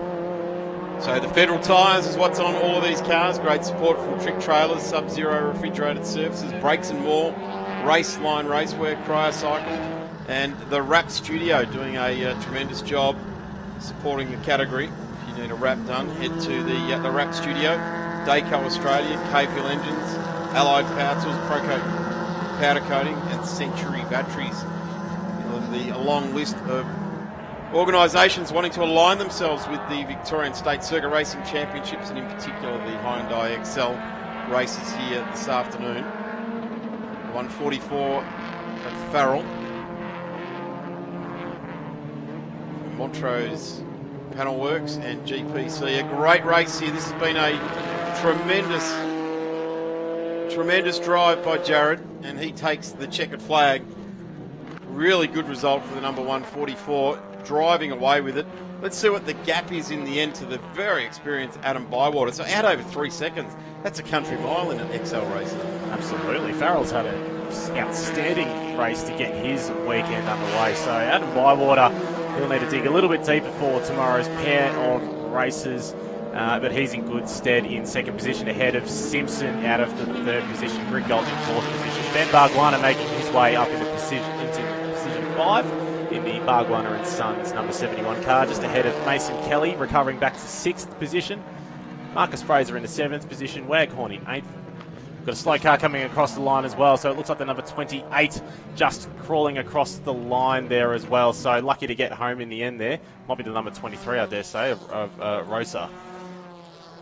Yeah, Mark Rosser, the number 23. That's a shame. There it is, confirmation. Jared Farrell over Adam Bywater, Hugo Simpson, Ethan Greg Galt, Ben Bargwanna, Mason Kelly. Good run there for those two. They've got themselves well and truly inside the 10 now. Marcus Fraser, Toby Waghorn, another good run there. Travis Jones and Brad Vareka. And it says at the bottom there, fastest lap at 1:42.26 to Jared Farrell. And a great run there. We have got plenty more coming your way here at Saturday, day one of the two-day race meeting, the Victorian State Circuit Racing Championships. We're racing right across Victoria, and our next round is the 15th and 16th of May down at Phillip Island. I encourage you all to get down there. Beautiful part of the world, most picturesque race circuit going around, and arguably our finest racing facility in Australia. The Victorian State Circuit Racing Championship then goes to Sandown the 23rd, 24th, 25th of July, and we round out the year. A fantastic event at Phillip Island on 25th and 26th of September. We'll be back in just a couple of moments.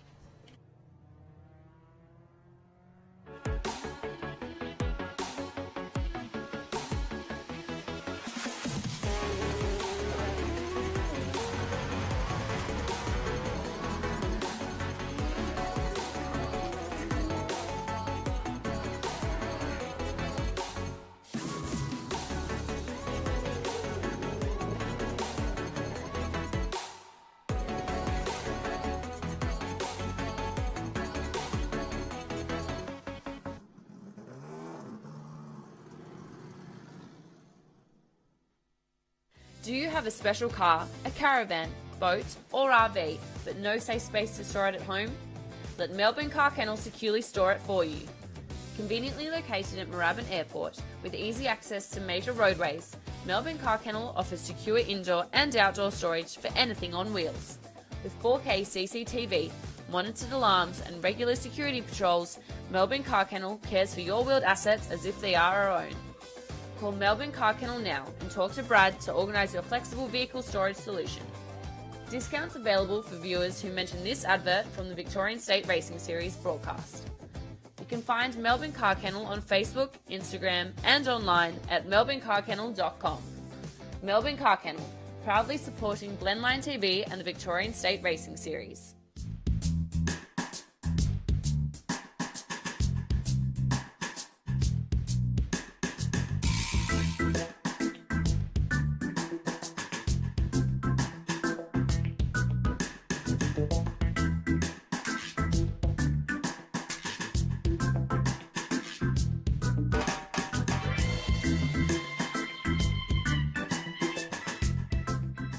Kia open season is on with the value-packed Serato Sport with 17-inch alloy wheels, AEB safety, parking sensors and more from just $24,490 drive away. Kia, movement that inspires.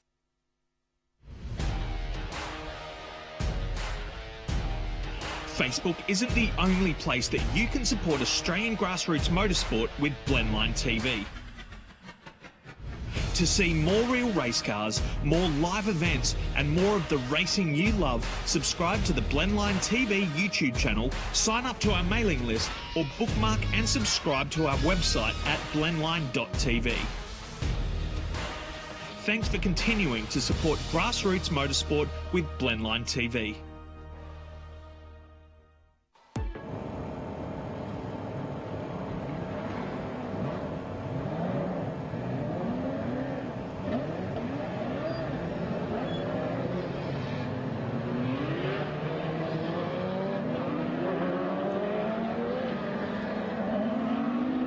Very good afternoon if you're joining us trackside, and thank you for doing so, joining us trackside, and those watching on the live streaming, we certainly encourage you to come and watch it trackside. There's nothing better than coming and having it all in live dimensions. There's one dimension you can't get on live streaming, and that is the raw smell of burnt race fuel as it comes past you, and certainly we welcome everyone to the track. It's great to have live streaming, and it really is a great part of, let's hope, the Victorian State Circuit Racing Championship going forward, certainly encouraging people to come to the tracks. And one of the really cool parts of coming to the track is seeing sports car racing, whether it's here with the Victorian Sports Car Championship or whether it be the Australian GT Championship or whatever it is. Whenever there's sports cars on track, it's always worth squashing your face up against the window or the fence or whatever it might be. And I'm just going to keep talking because Dave Stillwell's trying to get a word in here, and I'm not going to let him. It was thrown down to me. My challenge for the day was to try and cut Dave out, but he's in. Go Dave Stillwell.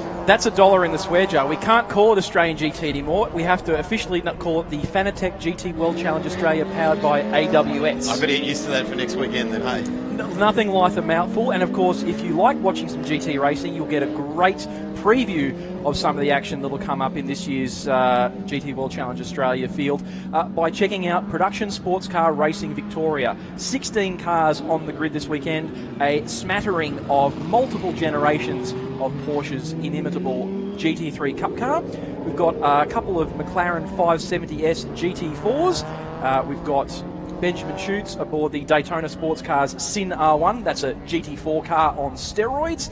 Speaking of a car on steroids, check out the Auto Projects Ballarat MGB GT V8 of Robin Bailey. I think that car suffers from TMA, too many acronyms.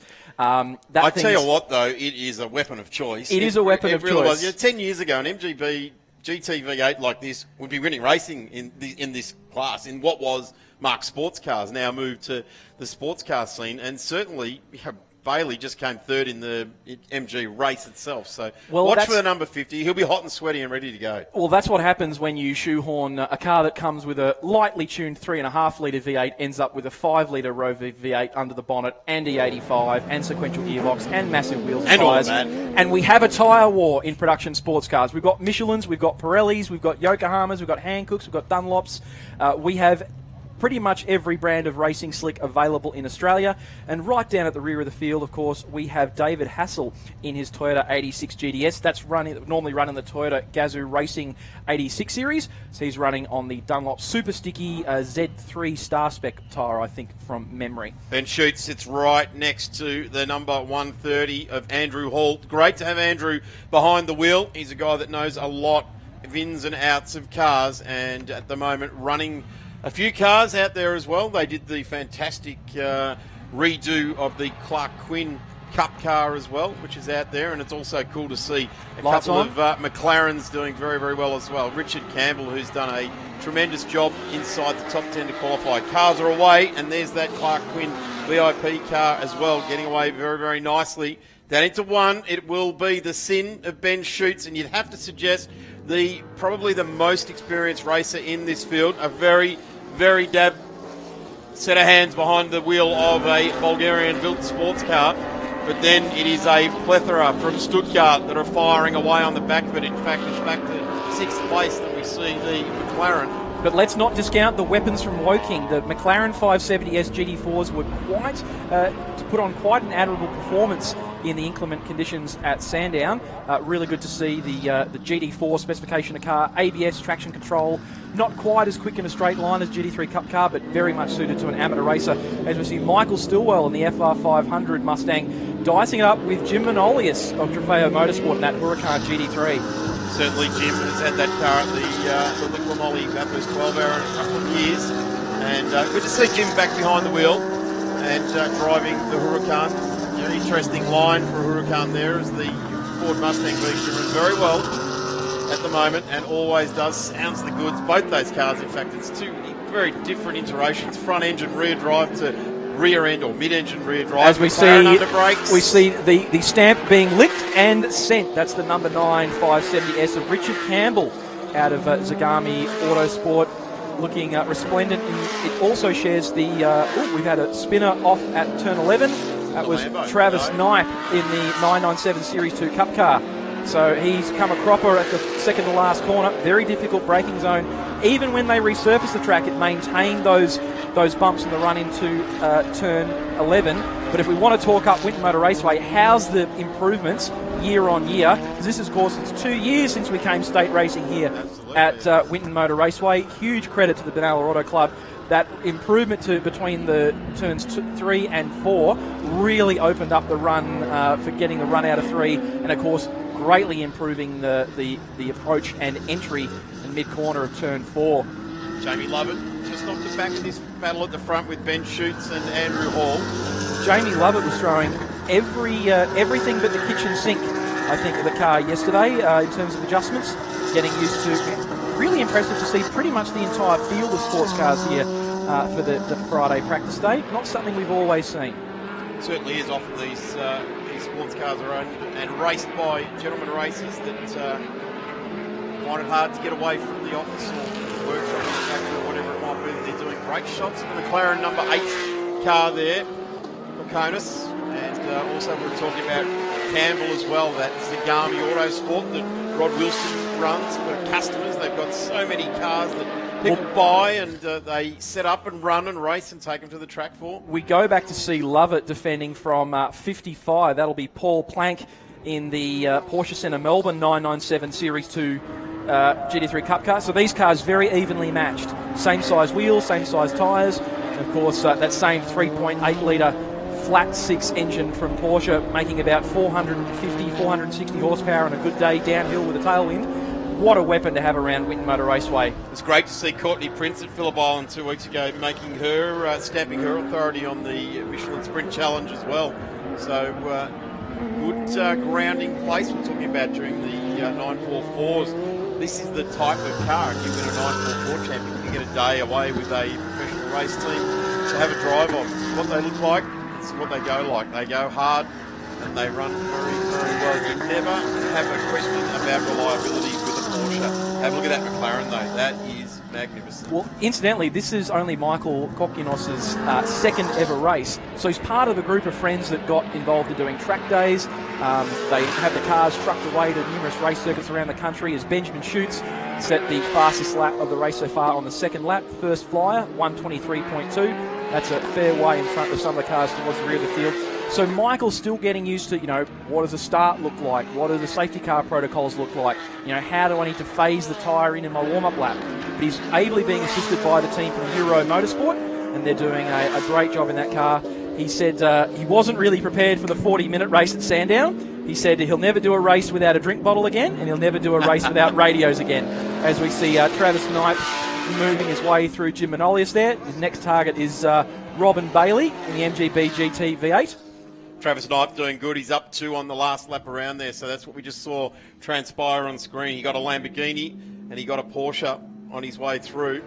Here's the Mustang again, back across the top of the straight. So Travis Knipe's gone through. Robin Bailey would be starting to feel a little bit tense with the menacing, raging bull coming up behind him, all in menacing matte black. It's a little bit of yellow trim, which is the traditional Lamborghini race colouring. For Squadra Corsa, you couldn't encapsulate sports car racing in Victoria in one shot even better. Got rear engine, normally aspirated, 4 litre flat 6 Porsche Cup car from a one-make series. You've got the home-built, massively over-engineered MGB GT V8 with that V8 5 litre running on the 85 shoehorned under the front, and then of course tucked in behind, full fat Lamborghini, full spec world GT3 car with all the beans, ABS and traction control, and we throw them all together, and of course we enjoy the result. So Ben Schutz for still all intents and purposes just on the Lambo. The last 2 Daytona 24s have been victorious with that car. Not so much victory around the world anywhere else, but certainly at Daytona, the Huracan has been a very, very nice weapon of choice. Well, built in the same process as the Audi R8 LMSs around at turn 3 and off the exit. We talked up the improvements at the exit of that corner. Yellow flag flies at turn 3. Paul Plank parked up there. So Plank falls out of 4th position. It'll take until they come around the control line for that to reset. It looks like he's dropped 3, 4, and he'll be down to P9 now as Stephen Sluger in that beautifully presented number 68 VIP Pet Foods. Still the original car that Clark Quinn drove in the 2007 Carrera Cup Australia. Clark Quinn has been receiving on the receiving end of many races. In fact, 2 Australian GT championships driving, not that car, but the Porsche brand, the GT3R was the car that he had. Great one. So have a look at this. There's a couple of blokes having a great Saturday afternoon battle. So that's Simon Baxter in the 996 generation GT3 Cup.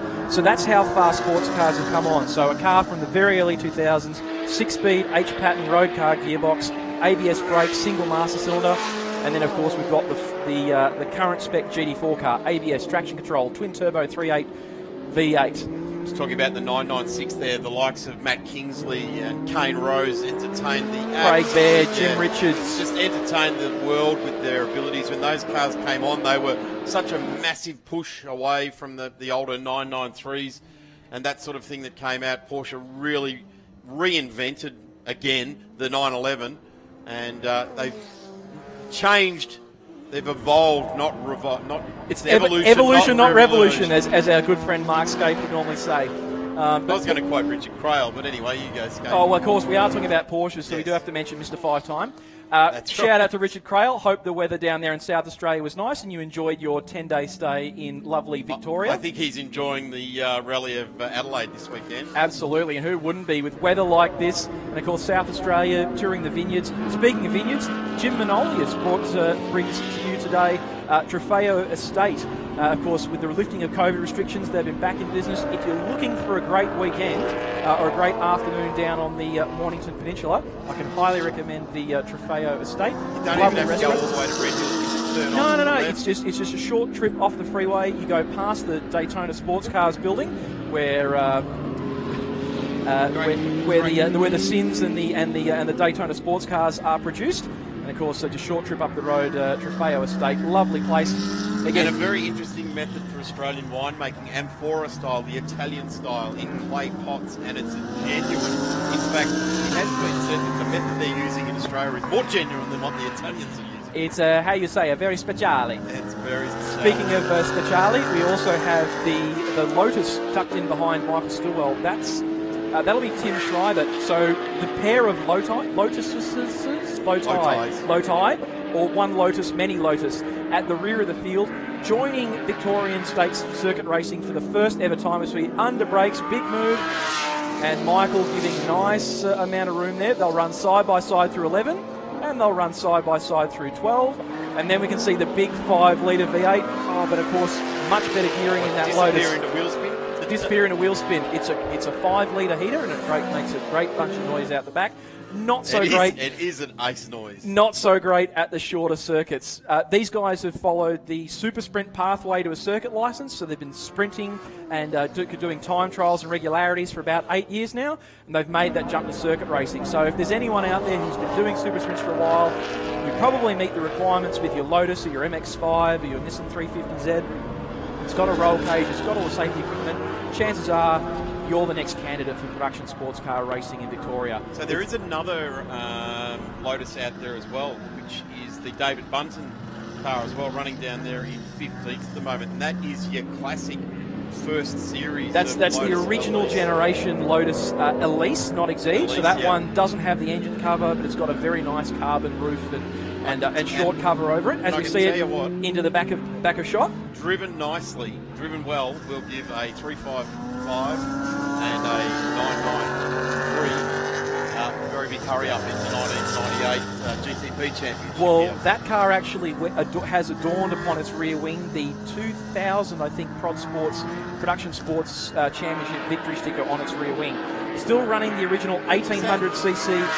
2000, 2001, don't quote me, I wasn't paying that much attention. I was distracted by the flat grey Lotus with the V6 supercharged out of the TRD Orion. Next door, as we see a bunch of cars dicing it up, we've got a McLaren V996, V997. Not sure which way this one's going to go. That's Manolius with Knipe and Sluger. Ooh, a bit of a run off the track there, the 88. So just trying to keep it all rounded up there is Baxter. Plank trying to recover after having a spin out of turn 3 as McLaren powers away. Certainly cuts a more aerodynamic silhouette than the two Porsches behind it, but absolutely having no trouble of getting power down out of the Porsche. That is their strength, is power down and brakes. Have a look at the Have a look at the away. And there's Sluger come from a mile away. He's not going to make that corner. That's Plank off. Now, if he got beached on top of the pit entry road with his wheels on either side of it, would that be planking? It would be. He's doing something similar to that right now. Dave Stillwell, quote unquote. So the ability, the ability of the GT4 to get that power down off the corner, the traction control and the ABS working in harmony. We're starting to see some lapping taking place for our leader. So Ben Schutt's moving past Robin Bailey, lap 8 of 9. So 1.5 laps remaining as we. We are on the last lap now. This is it, coming to the flag now. Ben Schutz has led from start to finish. We haven't seen him much. A great steerer, in fact, one of the more safe and secure set of hands you can put a sports car in the hands of, as Ben Schutz takes race number 1. He's got a 13-second lead. Let's see what it was. That was on the last time across the line. Let's see what it is now. Oops, and there's another spinner. That's the 88 again. Baxter. So Baxter and Plank. Plank has actually gone to the lane now, so got off the strip. Trying to work out what that is. That was on the exit of turn 7 there, that very tricky slow speed corner so off the end. Be Andrew Hall. That's a good run. Great drive there by the number 130. Putting in a good representation for the team from Cup Car Engineering that's helping quite a number of people in the field get to know their Cup cars and run them more effectively and efficiently at a state racing level. So Andrew, shout out to Jason Dunstan down there. He'll be doing a lot of the work on these. He is, and of course we see the Toyota 86 coming around the last corner as well, letting some lap traffic through. So lapped a couple of times was David Hassel, but kept out of trouble and getting in some valuable testing miles, as I believe that Toyota Gazoo Racing 86 Series visits here in a couple of months at Winton. But of course, speaking of events that are on at Winton, we should mention the Logitech promotion that's going on in the corporate centre. So if you're up for a race in a simulator, test out the new Logitech G923 True Force Sim Racing Wheel in the corporate centre at Winton. Come on down for the chance to win a Logitech wheel and a Logitech wireless headset. So that's at the corporate centre, which if you're based in the support paddock, is down towards the return road from pit lane. If you're in the national paddock, need to make a short walk up into the support paddock and then take a hard right turn. The corporate centre's got great views of the end of the main straight in turn 1. It's where all the corporates will be hanging out at the Truck Assist Winton Super Sprint coming up here in a couple of months. But if you fancy yourself a hot shoe and a Logitech simulator, I know where I'm going to be heading right now, Darren. Hey, you know what? You know when you used to text me that about the Logitech? I read it completely wrong. Coming from a Stillwell, I read it as Logic Car. Oh, Logic Car. I thought we were going to be talking something really cool like fuel injection and workshop setups and all of those different bits and pieces. But no, you're talking about Fantasyland. Darren, you shame me. You know, you're not suggesting that I'd be up for a shameless self-promoting plug in any of my commentary gigs. Stillwell Motor Group, LMCT 1894. I wouldn't. Logic Car are great people. They sometimes, when it suits them, put air compressors into the workshops. I know, and if only we knew someone in state and national circuit racing commentary that could advise people on the most appropriate and effective air compressing solutions available to business. We'll take a short break up here in commentary. We've got back with Formula Fords in just a moment. Formula Fords in just a moment.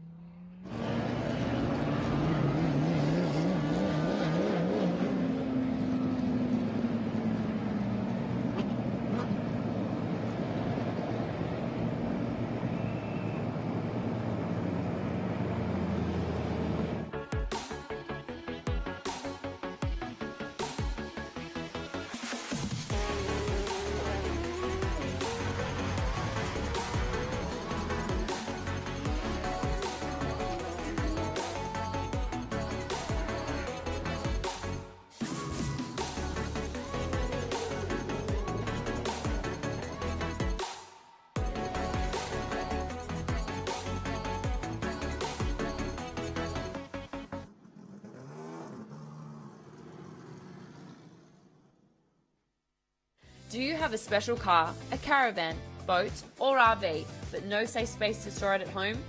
Let Melbourne Car Kennel securely store it for you.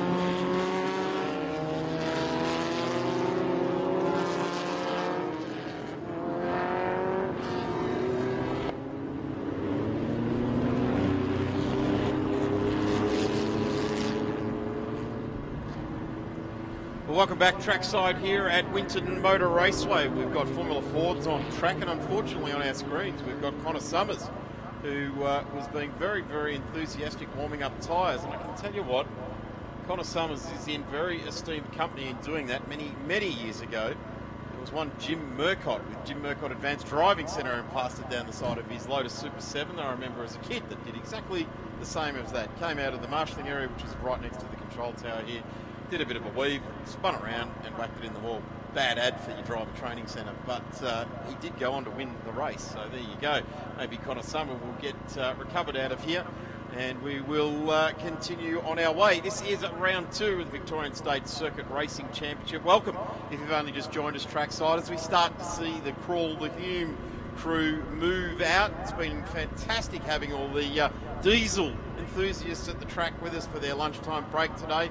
Thank you for joining us. It's been fantastic hosting your lunchtime visit here, and we hope you join us for the next round of the Victorian State Circuit Racing Championship on the 15th and 16th of May, or even round 4 at Sandown, 23rd, 24th, 25th of July. A great weekend of racing at Sandown, always that middle of the winter. It's chilly, but great racing. Always conducive to high horsepower. And Victorian State Circuit Racing Championship winds up at one of the best race meetings of the year. The championships are always alive and well, and it is absolute ding-dong door handle racing at Phillip Island on 25th and 26th of September. Well worth getting down there. Avoid all the riff-raff of the AFL and NRL finals and get down trackside to Phillip Island. As this recovery continues, we've got Callum Brannigan right next to us. Let's have a look at the grid as the cars are already set to go. Thank you so much for having me up here, Darren. It looks like the crews have recovered the car of Connor Summers nice and quickly, and he's been able to get it back up and running. He's just finding reverse there. A little bit tricky to do in these tight, confined cockpits of the Formula Ford. So he's back underway. So I dare say it'll be a delayed start, and it is a long time to hold these Formula Fords still on the grid. So he'll be ranging onto the back of that grid to take the start of this race. So fantastic work there by the Race Safe team. All the officials and volunteers here this weekend, of course, working above and beyond, donating their time this weekend to put on a brilliant show. But yes, this is round 2 of the Victorian Formula Ford Championship here at Winton, proudly supported by Castrol, Varley Red Top, Verado Racing and Yokohama. We have Tom Sargent, the number 47, Integra Australia Miguel on pole position. The cream truly does rise to the top, so a fantastic effort in qualifying for Tom Sargent to line up on pole alongside Winston Smith and the number 28 Miguel. Kai Cavdon in 3rd position alongside Mitch Gatnby in 4th position. Jordan City in 5th position alongside Clayton Richards in 6th position. Richards, a surname that needs no introduction in Australian motorsport. Fletcher Harrison, the number 55 car, rounding out the top 7 alongside Joe Fawcett in 8th position. Joe Fawcett just turned 15 years old. Incredible stuff. He's out there racing the car at Winton this weekend. Xavier Kokai out of 9th position, and Pizjak in 10th position. Harrison Blanchard in 11th, and Damon Woods in the 12th position. Meanwhile, we've got the 1600 category in a split grid scenario.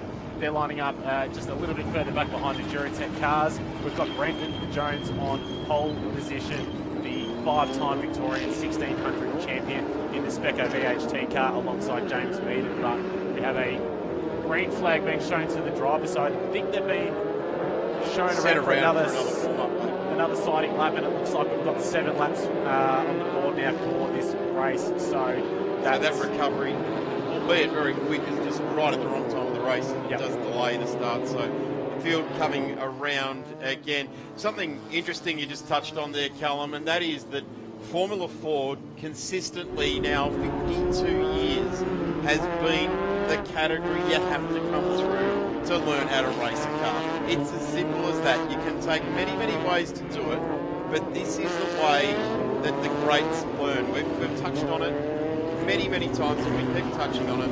And, you know, they said Joe Fawcett at 15 years of age, starting off out of karts, progressing into Formula Ford. It just makes sense. And I tell you what, someone of my age who never got to do Formula Ford and dearly wanted to, I'd love to jump in one of these. And you look at the likes of, I noticed Mark Selner's on the grid again today. Great to see Mark. Mark's, I guess, a contemporary of mine or a peer of mine, albeit a couple of years older, but that's all right. Paul Zitty's younger than me, and he's a veteran of the game as well. So there's plenty of Brendan Jones. I mean, probably my age as well.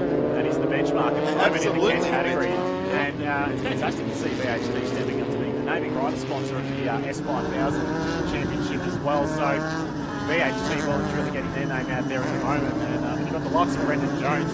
He might as well, not rip off that number one car off the side of the Speco VHT Spectrum.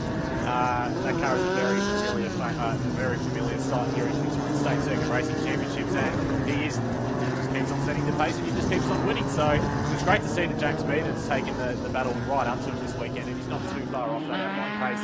Interestingly enough as well, on the front few rows of the grid, the front row lockout is Miguel's, but then we throw in one Spectrum, but also a Spirit, the number 10 car, which is a tuning of a chassis, and then also we're mixing it up. We've got another Spectrum and then a Miguel. Interestingly enough, as I said, Mark Zellner in the field there. That's an older Miguel, which has had just about every rock star in the V8 Supercar world win a championship, starting with Luke Hill, Mark Winterbottom, and Jamie Whitcup.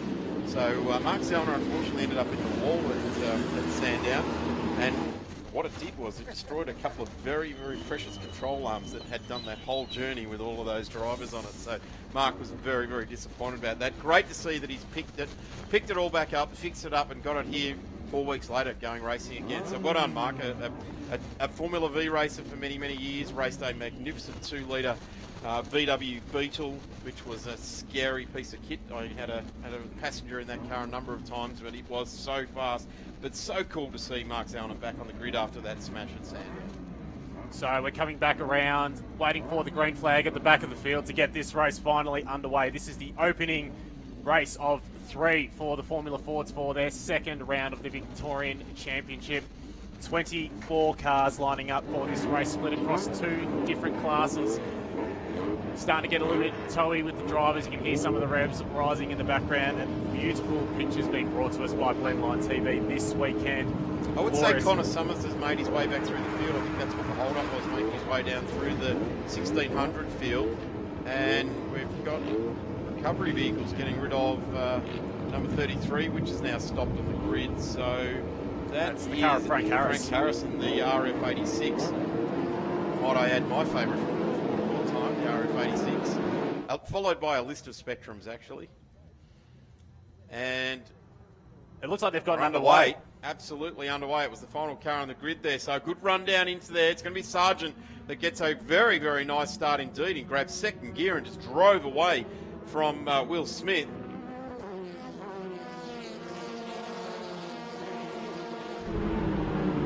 So Sargent leading the way as they go through turn 3 into turn 4.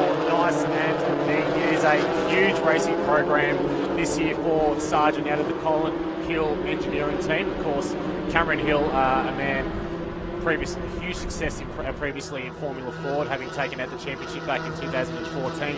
A lot of driver coaching, a lot of advice in the engineering. The car of Sargent, Tegra Australia, Miguel, into a very strong position, at least off the line so far this weekend.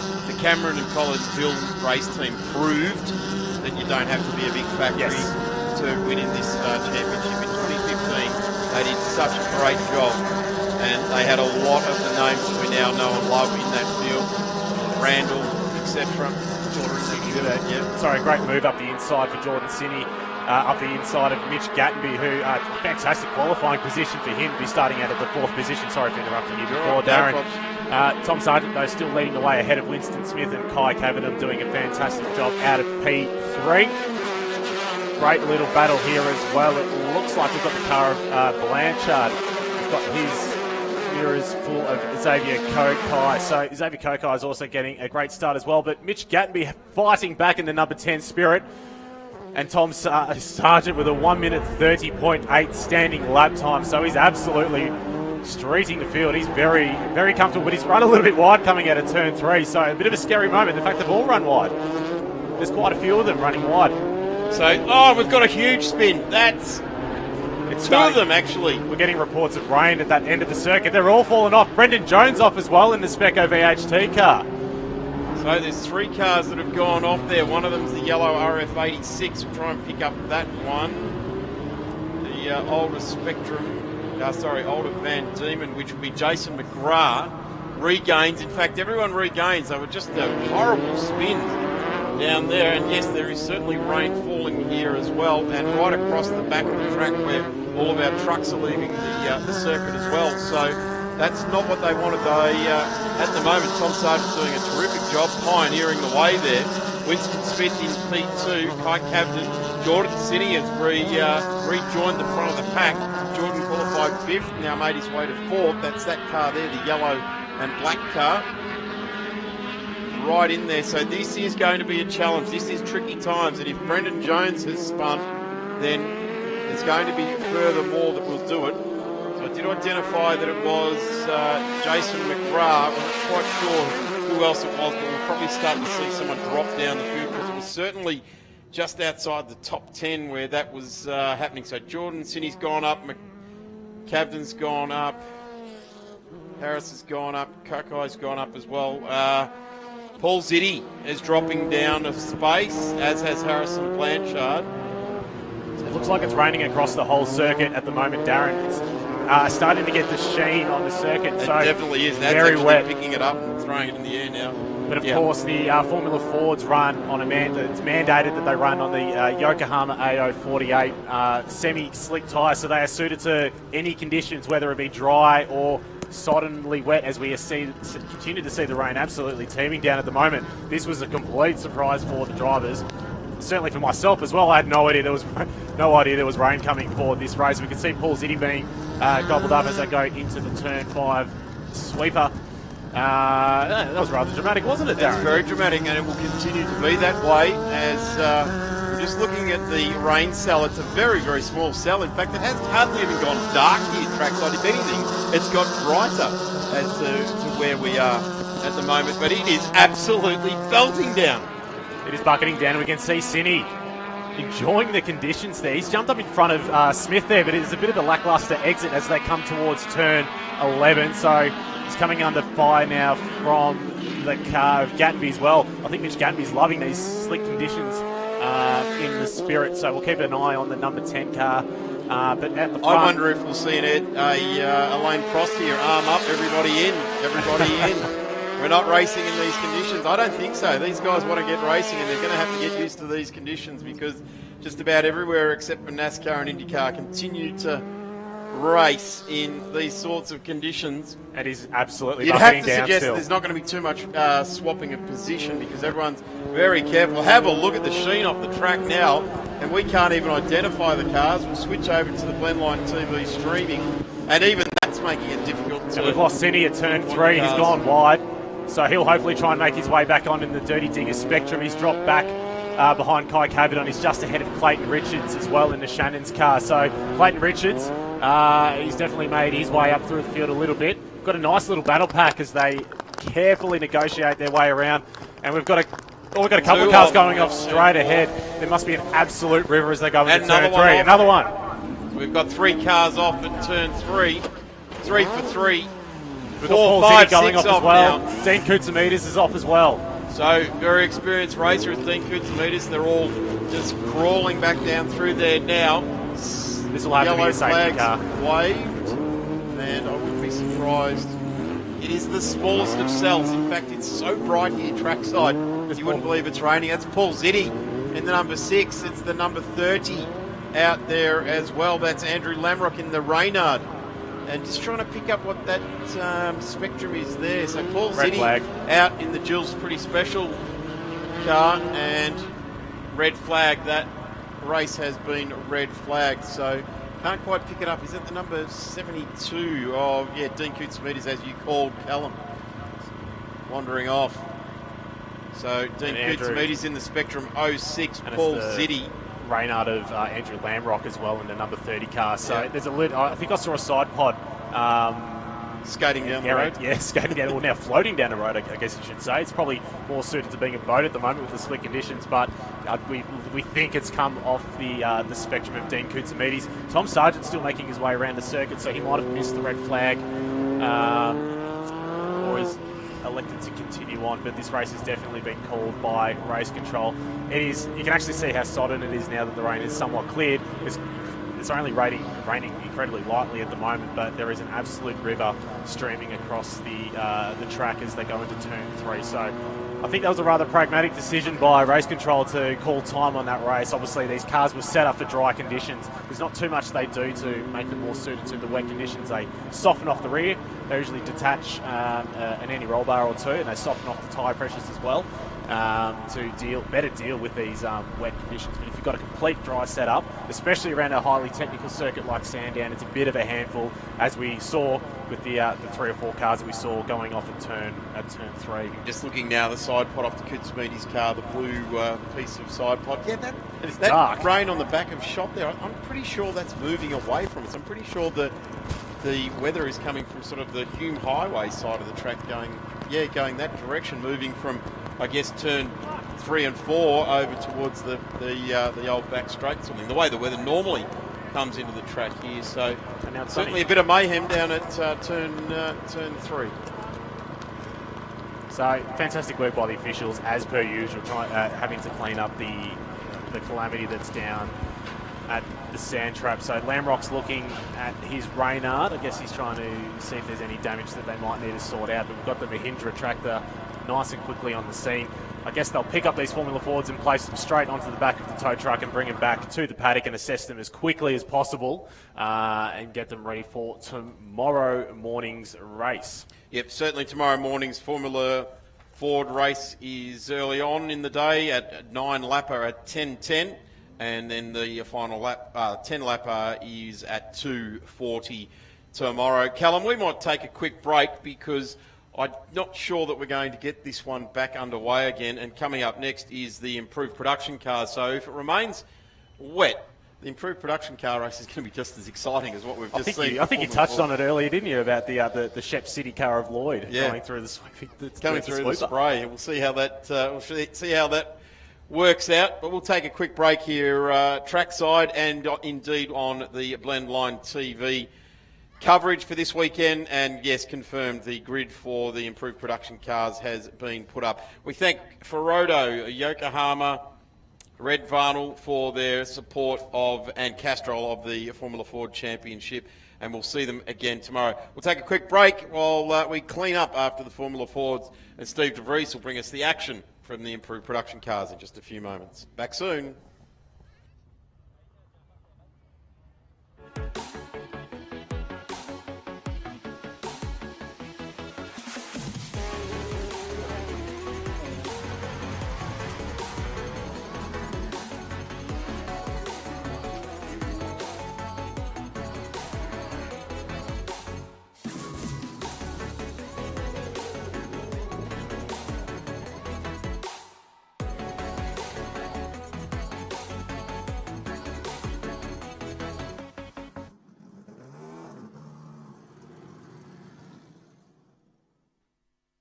Do you have a special car, a caravan, boat or RV, but no safe space to store it at home?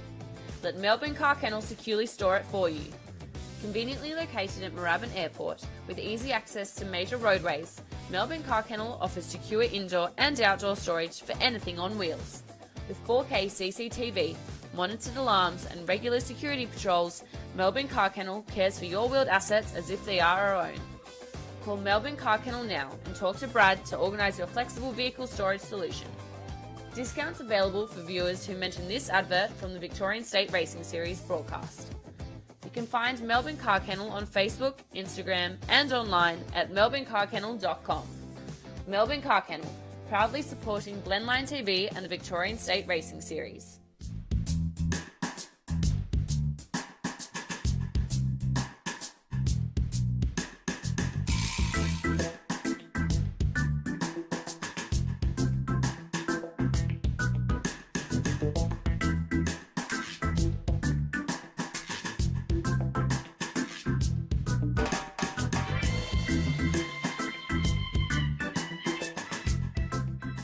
Kia open season is on with the value-packed Serato Sport with 17-inch alloy wheels, AEB safety, parking sensors and more from just $24,490 drive away. Kia, movement that inspires.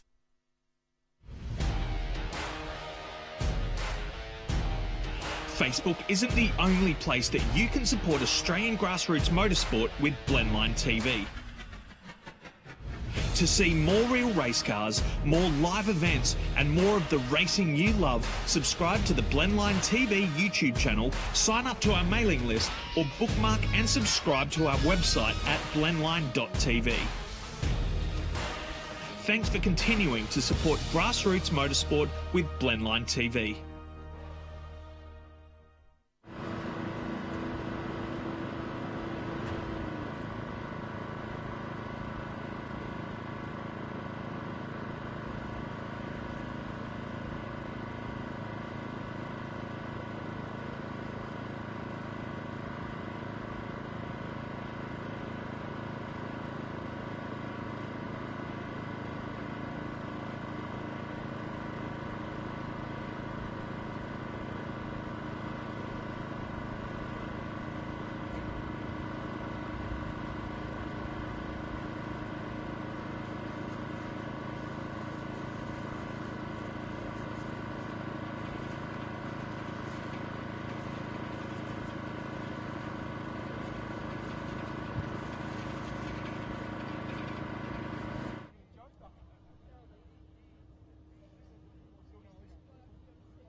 Your trackside here at Winton Motor Raceway for round 2 of the Victorian State Circuit Racing Championships. We've got improved production cars staging down in the pit lane ready for their 9-lapper race. We've got a bit of a clean-up underway, albeit that the cars have been removed from site now. This is a slow-moving tractor hanging a Formula Ford precariously from it. So a great job from our recovery crews around trackside. It's always horrible when it's raining to get out there and try and dig cars out of the gravel traps. So with just a slight delay, we have got improved production cars coming up next. A good and timely reminder that the next round of the Victorian State Circuit Racing Championships, which you can check out all the details at www.vicstateraceseries.com, and it will be at the fantastic Phillip Island Grand Prix Circuit the 15th and 16th of May. Make sure you head down there. It is Phillip Island at its absolute finest. Tons of action. Great opportunities to get photographs like from the gantry across the old start line at Winton right now. There's some great, fantastic areas around Winton and Phillip Island for getting shots of race cars. So please join us at Phillip Island then, and then back to Sandown. Avoid any other entertainment in the middle of winter. Just get out to Sandown. Take the thermos, the rugs, take the kids. Pick up mum and dad, take them out to the racetrack and go to Sandown. Sit in the grandstand. I'm sure it'll be open by then under these current restrictions. We are absolutely smashing in Victoria at the moment. And then the final round. Get down to Phillip Island because it is a great time. Avoid all the AFL finals and rubbish in Melbourne. Get to Phillip Island 25-26 of September.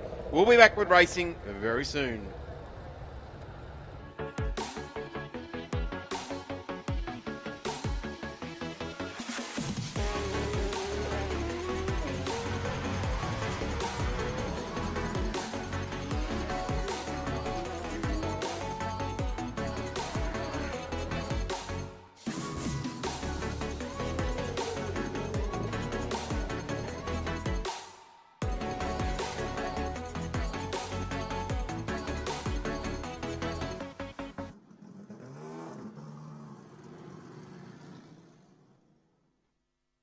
Do you have a special car, a caravan, boat or RV, but no safe space to store it at home? Let Melbourne Car Kennel securely store it for you. Conveniently located at Moorabbin Airport with easy access to major roadways, Melbourne Car Kennel offers secure indoor and outdoor storage for anything on wheels. With 4K CCTV, monitored alarms and regular security patrols, Melbourne Car Kennel cares for your wheeled assets as if they are our own. Call Melbourne Car Kennel now and talk to Brad to organise your flexible vehicle storage solution. Discounts available for viewers who mention this advert from the Victorian State Racing Series broadcast. The You can find Melbourne Car Kennel on Facebook, Instagram, and online at melbournecarkennel.com. Melbourne Car Kennel, proudly supporting Blendline TV and the Victorian State Racing Series.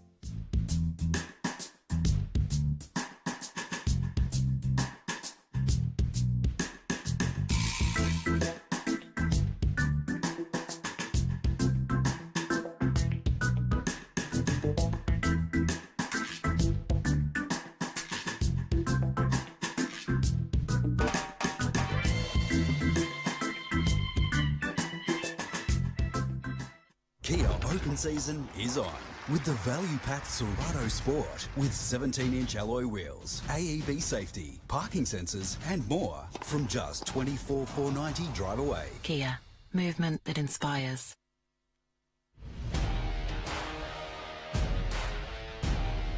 Facebook isn't the only place that you can support Australian grassroots motorsport with Blendline TV. To see more real race cars, more live events, and more of the racing you love, subscribe to the Blendline TV YouTube channel, sign up to our mailing list, or bookmark and subscribe to our website at blendline.tv. Thanks for continuing to support grassroots motorsport with Blendline TV.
Welcome back trackside here. We have got plenty of action in the Victorian State Circuit Racing Championships coming your way. Just a quick list of thank yous to send out there. Motorsport Australia, we thank them for conducting everything around the sport that we so love. The Melbourne University Car Club for all their timing. The Benalla Auto Club that present this fantastic venue, the Winton Motor Raceway.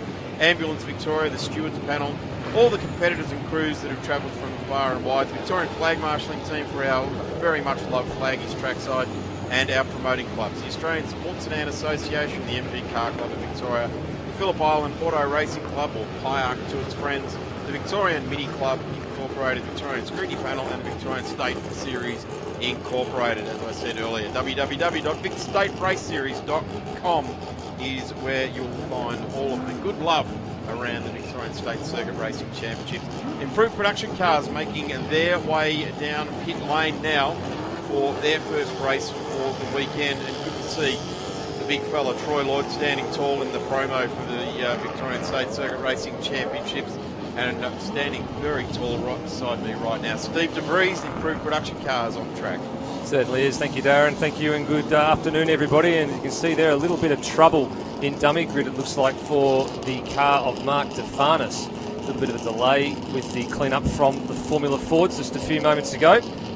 Everybody now rolling out onto track for the improved production cars with thanks to 888 Home Loans. You're looking for a home loan deal, the men and women at 888 are the team to go to. And also a big thanks to DLL Photography and Design, Yokohama and Traction Tyre Centres, and of course the last remaining sponsor of very many on the list, been around the improved production paddock for many, many years in Rick and Julie Newman and New Line Homes.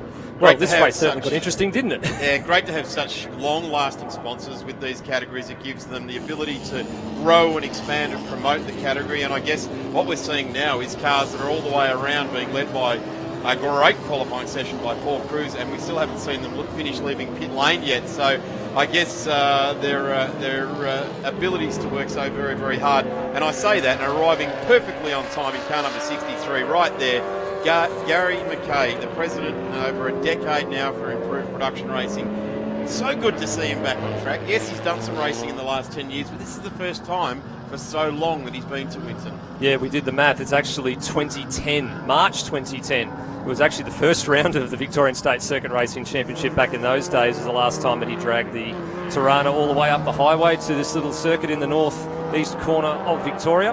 He's done a number of events. He's done Sandown, he did Island Magic. He also has been a regular going up the middle of Australia up to the Darwin Triple Crown up there when supporting the supercars, which Improved Production has done for quite a number of years. Of course, last year not being able to do that with all the altered schedule and all, but been around the club for many, many years. It was awarded life membership last year as well for him and his lovely partner Peter McKay for all the work they've put into IP over the last 10 years. I do apologise right now for my bias to barracking for the number 63 GP Automotive Tirana. It is one of your best stops if you're in the pit and paddock area. Just have a look over that GTR XU1. Yes, it is a wildly modified, some say abused, GTR XU1, but it has the true heritage. It is exactly what it is, and I love watching Gary race. So there's going to be plenty of battles, and we actually mentioned at Sandown, Steve, that we thought the last race for the weekend was going to be a battle of the ages. I actually think the 2021 season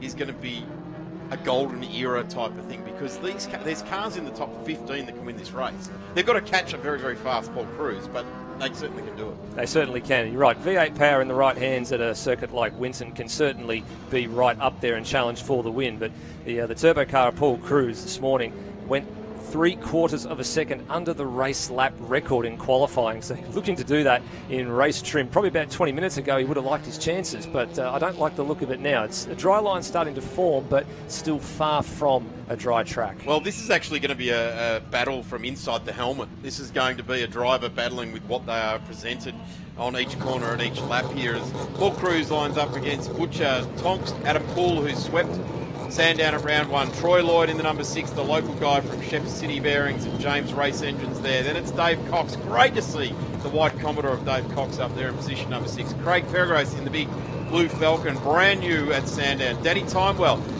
has come over from Sports Sedans. Great to have the 1-2-4 there. Cade Lehman in the Commodore. Jamie Atkinson, great to have him back in the field. The champion of, 8-9 years ago? 2009. Club champion 2009. Last raced in 2013, so it's been 8 years out of the saddle for him. So good to see some of the returning stalwarts from years gone past dusting off their cars and getting back out into the field. Stalwarts back there in Bruce Henley and Gary McKay. Gary McKay, the number 63, smack bang in the middle of the screen in the RX-8 is Bruce Henley, who won Benalla Gold events right back in the early 90s here in a very snotty-nosed RX-3 as it was back then. Set for a race start. Steve DeVries will have the start for us. Red light is on, not too far away, and red light is out, and a bit of a slow getaway from everybody at the front of the field there. I don't think they were anticipating the lights to go out so quickly, and Andrew Butcher just losing one spot as Adam Poole's Monaro ranges up on the outside of number 13, Paul Cruz, who just hold on, little touch. Wow, that's an interesting start to this race. A little bit of a nudge there. Wasn't quite far enough alongside, and off goes car 13, which then puts Andrew Butcher, who was on the front row, back to the head of this motor race as they tiptoe through the recently reprofiled 3 and 4. This is where it's going to be very interesting. The cars haven't been through this corner as quick as what they have been in the past. Nice and flattened off on that ripple strip on the inside. But it sees Butcher leading now to Tonks. And the little Civic there in the mix as well. Well, that's the Audi of Adrian Taranto. Audi. He's a four-wheel drive car. That thing will be revelling in these conditions at the minute, and he's had a really good start from deep in the field as well, right on the back of the top two. This is the mid-pack here with Caden Lehman. Then the number 71 right next to him, Paul Vermeulen in the orange Falcon. Buried in the mid-pack just in front there. There's Gary McKay, we touched on before the start of this race. David Rhodes Anderson right down the grid there as well.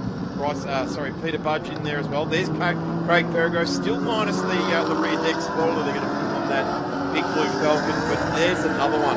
You're walking along, you have a look at across a couple of cars, and you see this thing with the bonnet up, and it is an absolute masterpiece. It's an absolute piece of engineering from Dean Lilly and the crew at Ravage Raceworks, and Andrew Butcher slow off of turn 10, and Tonks has the high ground on the inside here, battle under brakes, and in amidst all of this little battle, Adrian Taranto has got the pair of them and is making hay while the sun shines, and up to P2 goes Jared Tonks, and look at this, Damien Milano, hasn't he had a pretty decent start? He was buried in the field, 12th place start for him with a bit of a drama with a head gasket in qualifying, and he's found his way all the way through to 4th, so very, very nice opening lap for a former State Series champion. What about Taranto? Got 12 spots or something up off the start of this race. Tonks, Butcher, Milano, Poole, Dave Cox has gone back a spot. Well, Danny Cox off the road, you up just a mentioned spot. there. A couple of guys off the road at turn 1. So who was that on the inside? David Cox was one, and I'm just waiting to see who the other car was, and it looks like they may have already gotten going there. So Cox is going to have to rejoin the back of this group. Here's a battle of the VF Commodores. Danny Timewell, who you've alluded to a few times already, and Mark Defanis, who had a little bit of drama getting out of dummy grid, and then tucked right in there, car 63. Gary McKay already inside the 10. That's his happy home. Have a look at the charging Cade Lehman as well now. He gets around right onto the back of the little red Tirana. There's Danny Timewell. I love the name of his team. Timewell spent with a dollar figure for the S. A very subtle admission to anyone watching on. Yeah, if motor racing was cheap, we'd all be doing it. Very nice play on words. I think a number of drivers actually have some pretty decent plays on words with their race teams. It's good to have a little bit of a sense of humour in what is can be quite a competitive hit-out sometimes. Mid-pack here. Good look, there's Craig Berger. There goes the Falcon as well. In fact, that's doing very, very well right there for Paul McMillan in the number 71. It's tricky conditions, not one of the cars that you'd say has got a ton of horsepower. So just getting it down, nice throttle application. We're just watching a Toyota 86 here. Car number 85 also in there. That's Brian Gilroy. You'd have to expect a more modern car to get its power down, and certainly these cars are extremely well balanced. There's Gary McKay, the GP Automotive car. We've touched on him. Fantastic bloke, a very, very avid supporter of improved production. Numerous championships through the years. A sprint champion in the early 90s. Did very, very well in this exact car. Yes, it's had some changes. Yes, there's been the odd foray off the track and that, but this car has been going very, very strong in the hands of Gary for well over 30 years now. And he deserves any and all accolades that he gets. There's Damien Milano in the 88, menacing Butcher. Now this is for a second spot on the podium. Here comes Adam Poole as well, returning after that, coming together down at turn 1. Just looking for where our pole sitter is in. He's coming round turn 2 now. There's actually been a spin. He was actually just next door to Cam McKinnon as they went through turn 2. So he rounded him up on the outside, so that was McKinnon's left. Not sure if there was contact there or not in the process, but McKinnon had a spin just as he was being rounded up by Paul Cruz, who was the pole sitter and was involved in that turn 2 altercation on lap 1. The number 2 there of Wayne Decker as well, the Audi 80 Quattro, revelling in these conditions. There's the winner of all 3 races from round 1, the South Australian, who has sent a very clear message. He's going to be racing in Victoria all year long.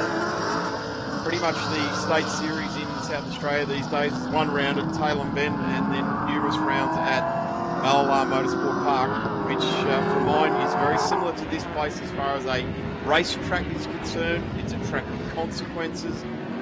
They're great tracks to race on. I've always had a good time at Malalar whenever I've been there. Very hospitable locals, as they are here at the Benalla Auto Club at Winton Motor Raceway. Very appreciative, very knowledgeable motorsport audience watching on. And here the wheel spin, Adam Milano's blue Commodore there. And he's going to have a look at turn 1 if he gets half a run. And here he goes. Hold your breath. Can he pull it up? Breath. He holds it. Loses a bit of speed there, though, so Butcher's going to have a good run on him. Yes, he's wide. Wheel spin out on the painted line.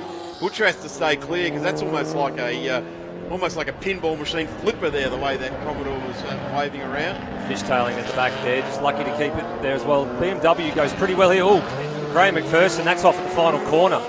So that's in a little bit of a dangerous spot because he'll have to grab reverse. He won't be able to go forwards at this point. I think he's arrested it before it's hit the wall there, and he's had an engine rebuild since round 1 as well. It was a timing chain issue, bent every single valve in that thing, so he had, luckily enough. Look at this. This is a great run here. Gary McKay is the cork in the bottle here. These two V8s with Danny Timewell running alongside Cade Lehman has found some pace here this weekend. Hasn't found a way through on the 61. The wily veteran, I say wily, he's about 6'18". Yeah, he's had a good run. He actually opened the door there for Cade Lehman to follow him through turn 3, which is part of the development that they've been doing here in the off-season at Winton. They've opened up turns 3 and 4, so you can actually race a bit more side-by-side, have a little bit more of a dip into turn 3, allow your opponent to give you a bit of room on the inside as well as on the outside, and it worked really, really well there on about 30 seconds ago with Lehman able to follow McKay through on Danny Timewell, and now here comes the under 2-litre car of Bryson Lloyd having a bit of a look as well. The under 2-litre cars go well in these sorts of tricky conditions as well. Salika, very similar to what the treasurer of the Victorian State Race Series is taking to Bathurst for the high-tech oil 6-hour next week. Michael Holloway and his son and David Brown are all heading up to Bathurst for the high-tech oil 6-hour and Salika. It's very similar to that. And we wish them well at the Bathurst 6-hour huge weekend at Mount Panorama over Easter.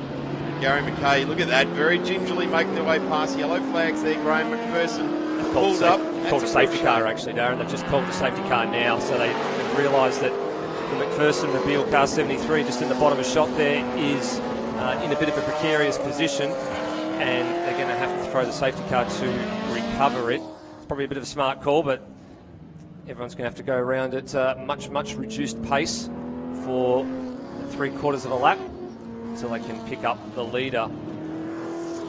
And I would suggest that this is not what Taranto wanted to see. Didn't want to have the sun out and a drying line starting to form. He would probably have preferred it to remain very wet and very cold because state champion Milano right behind you. Butcher, Adam Poole, 3 wins at Sandown. Tonks, very fast. Defanis, Troy Lloyd, point the number 6 in a straight line and it's like a bullet out of a gun, or should I say a ball out of a cannon. He's an absolute jet. Gary McKay right behind him in 8th. Great run for Gaz. All right, that's enough now. I've said nice things about him. He's doing a terrific job. He certainly is. Super proud. Just looking to see where our pole sitter has managed to work his way back to after that spin. And as the timing screen just continues to tick over, I'd like to think that he's probably just maybe inside the top 20, just looking down the order there. He's definitely inside the 20 because you can see the bottom half of your timing tree on the left-hand side does not contain the name Cruz. So he's had a bit of work ahead of him to recover spots. And this might be a little bit of a reprieve for him to be able to work his way back through the field, get a few more positions for the progressive grid style format that the Victorian Circuit Racing Championships runs to. But 5 laps in, and Adrian Taranto was doing a fantastic job out in front in the wet. 4-wheel drive grip on the little Audi went absolutely fantastically to plan for him and shot through to the race lead inside the first lap. But you're absolutely right, Darren. He will not want to be looking in his rearview mirror right about now. He has got 3 very quick cars behind him, 2 of them being of the Holden variety.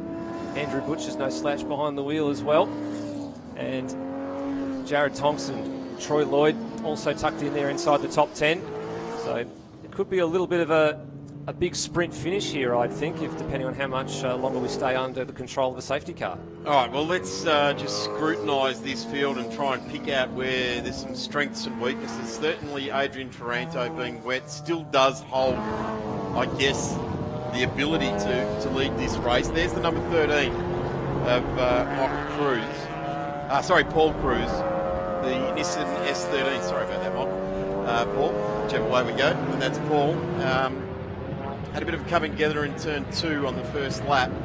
And the number 13 just trying to return through the field. So a big job ahead. But let's have a look inside this top 10. Yes, Milano can get there. Butcher can get there. Poole, Tonks.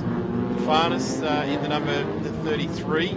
So that's the VFSS. Maybe a little bit of an unknown quantity. The number 6 of Troy Lloyd, the Shep City Bearings JRE Engines outfit. Needs very little introduction to winning races and being fast. That's one of the jets in the Victorian State Circuit Racing Championships, that's for sure. Right behind him, the number 63, who I'm shamelessly barracking for at the moment in the GP Automotive GDRX U1. I'll bring it back to being an even commentator tomorrow, but today I'm going for Gary. He's already into position number 8. That car can certainly do well in tricky conditions. Cade Lehman's been fast, as has Danny Timewell. In fact, they've sort of been sweeping themselves through the field through this early part of the race. Number 46 there, Bryson Lloyd, the Toyota Celica. You'd have to suggest would be a good piece of kit. Drive and steering through the front in the wet can be an advantage. Yeah, it certainly goes along with the other two under 2 litre cars in the field, Paul Chavots and Mark Baldwin in the pair of Honda Civics. Great to see Mark Baldwin back too, by the way. He's had a great couple of race meetings. He's had a bit of damage dealt out to him. Fantastic to see him trying hard still. Under green conditions again, and hasn't Adrian Taranto restarted this race brilliantly. Yeah, he's gotten away well. I'm just worried that he might have actually gone too early. Yeah, gone too early there. Down the driver's briefing early this morning, they were actually to hold speed until the control line. So I think he may have gone a little bit too early here, Darren. He may have. There may be a 5-second penalty coming his way, and at the moment he's got a lead of 4.5 seconds, so he's got a bit of work to do over the next 3 laps. The V8s all start to range in. 2 by 2. Having said that, there's Butcher in the number 59 BMW there, not a V8. And Milano, look at that, he is just applying the power now. Adam Poole also starting to feel the pressure now with the BMW driver of Butcher. Adam Poole just going to start squeezing the lemon just a little bit here, just apply a little bit of pressure over the next 2 or 3 laps and maybe just force Andrew into a bit of a mistake where he can get a run on him out of one of these slow speed corners into a heavy braking zone, such as out of the section of racetrack they're coming to at the moment, maybe down to turn 10 or turn 11, maybe have a go at turn 1. Just got to pick your moment in these very, very breezy conditions, but drying conditions. Troy Lloyd has got through onto Farnes, so he gets into the 6. And looks like there may be a little bit of activity down here at turn 10. Craig Piergross has a little bit of a half-hearted look at Danny Timewell's Commodore into turn 10. You get a chance to get down and have a look at that big blue Falcon. Absolutely beautiful quality build. Time get jiggy on in there in the 153. Really putting the power down there and returning to the sport is James Atkinson. Jamie Atkinson doing a tremendous job. We're just a little bit buried at the moment in this field, but after so long away from racing, it can be a difficult track to come back to get the flow. Really is a rhythm up and down through the gearbox, on and off the brakes, set the car for the conditions and the track in front of you. But great to see Jamie back at the track. Troy Lloyd just giving that spot back again to Defana, so they're swapping positions at exactly the same point of the track last lap, and then swap back again this time around. So the Shep City Bearings, all intents and purposes, he's your local guy out of Shepparton, as is the race engine builder Brad James from JRE Engines. He's got engines racing all over the country in various different forms of motorsport this weekend. He's keeping a close eye on round 1 of the Australian Superboat Championship or Jet Sprint Championships in South Australia as well. He's got 3 leading class boats in that series as well, so what a good engine. There's a guy, JRE Race Engines, James Race Engines. Great move just then by Paul Cruz, right around the outside of turn 5 on Bryson Lloyd. He's basically following in the wheel tracks James Atkinson here as they just pick their way through the field. It is now the battle for the race lead, so Adam Poole has been unleashed from behind at Andrew Butcher, and they've both managed to get past Adrian Taranto's little Audi S3. There it is, third car in the line in that shot. And with 2 laps to run, The race is on for the race win. Isn't it ever? Have a look at Paul, looks to the inside, wants to get a run on Damien Milano. Milano will not open the door. He is an absolute top-line racer, Damien Milano. Multiple champion of this class. Gets the power down and drives up the hill. Gets a little gap, in fact, up the hill. Under brakes. I'm going to suggest that the Monaro, the two-door Commodore, version of the Commodore, has got a better opportunity under brakes. It seems to be a lot better balance than the Milano car. But the Milano car just puts the pedal down. Have a look at this. Into the sweeper they go. Pull right up, ranges under the rear wing of the number 88. Tricky part of the track here. Balance the car, trying to pull it to the left, to pull it to the right. Under brakes, he's trying to pull to the left. Power down. This is it.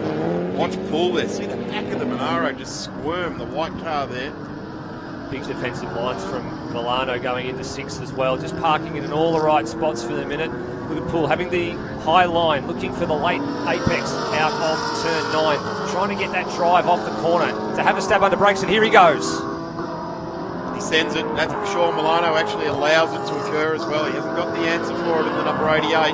So Poole in the number 8 goes through. 2 corners left before we head the drag race down to the checkered flag. You'd have to suggest 2 car links on the 8 over the 88 at this point in time. Around the last corner they go.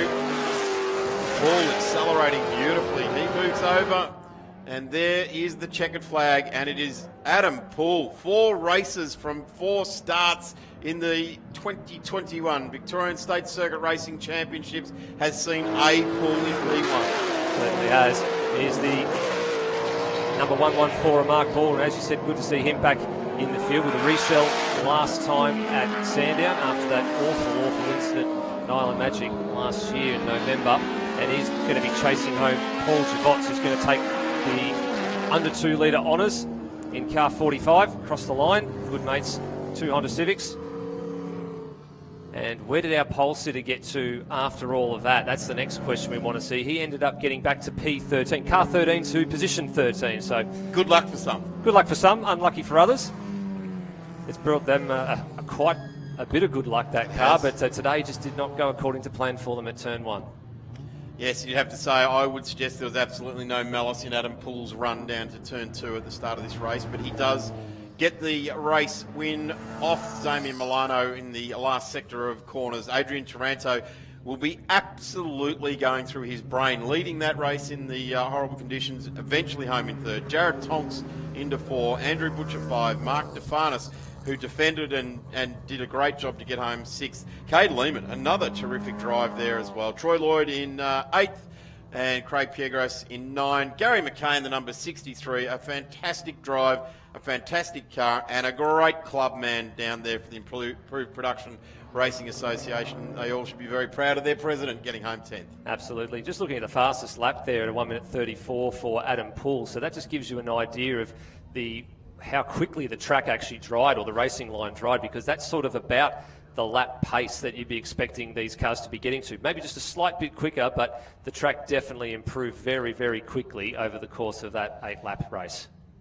We'll be back with more trackside here at Winton Motor Raceway. You're tuned into the Victorian State Circuit Racing Championships, whether you're trackside here at the great venue or watching on the Blendline TV. We've got plenty of racing still to come with Formula Vee on track next.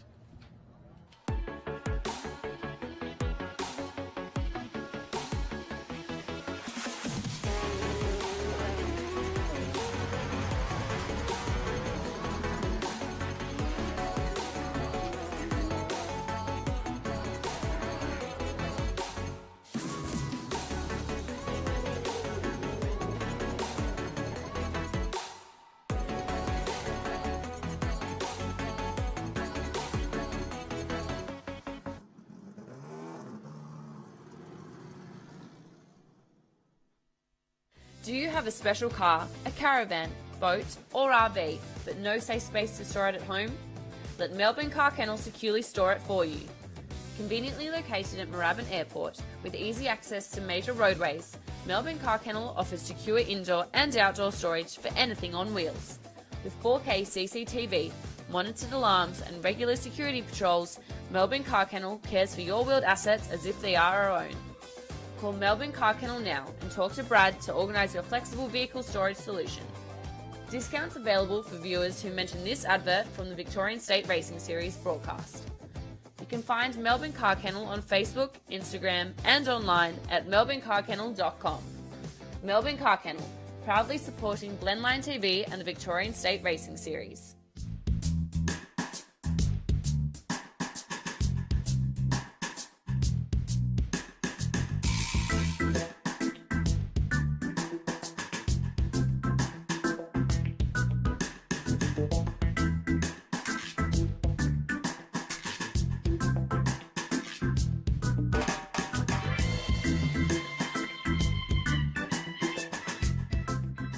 Kia open season is on with the value-packed Serato Sport with 17-inch alloy wheels, AEB safety, parking sensors and more from just $24,490 drive away. Kia, movement that inspires.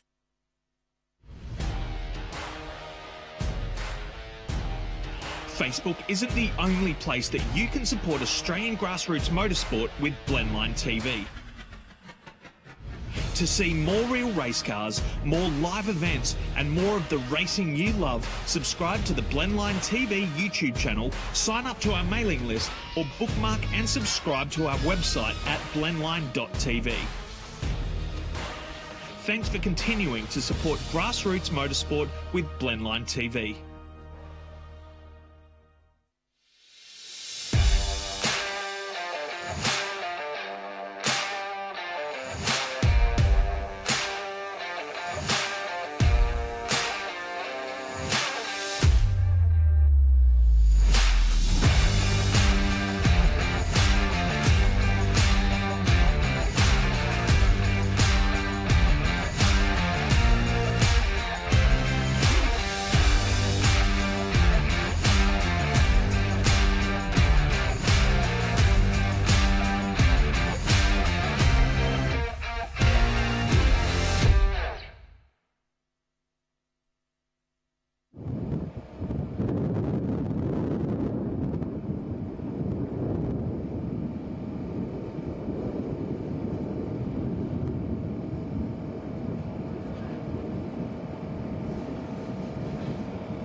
Welcome back, ladies and gentlemen, to round number 2 of the Victorian State Circuit Racing Championships. That is your very, very large Formula Vee field in pit lane. Not only a round of the Victorian State Circuit Racing Championships this weekend, but it's the first round of the National Formula Vee Championships as well. Run over 4 rounds, with Winton being the first of those rounds.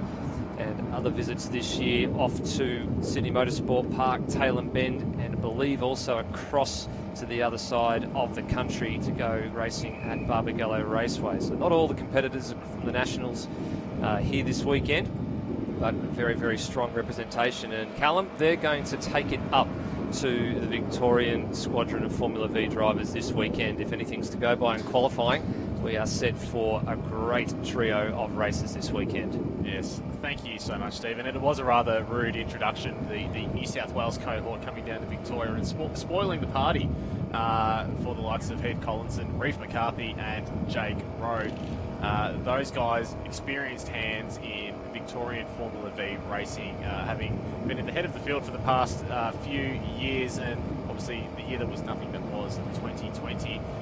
These guys were chomping at the bit to get back out and racing, and we saw a fantastic battle between the likes of Reef McCarthy and Jake Rowe at round 1 at Sandown. But completely different circuits between the two. Sandown, long straights, lots of slipstreaming, heavy braking zones. Winton Motor Raceway, it's a lot more technical, twisty, turning, trying to keep that top speed up as much as possible, the mid-corner speed as well.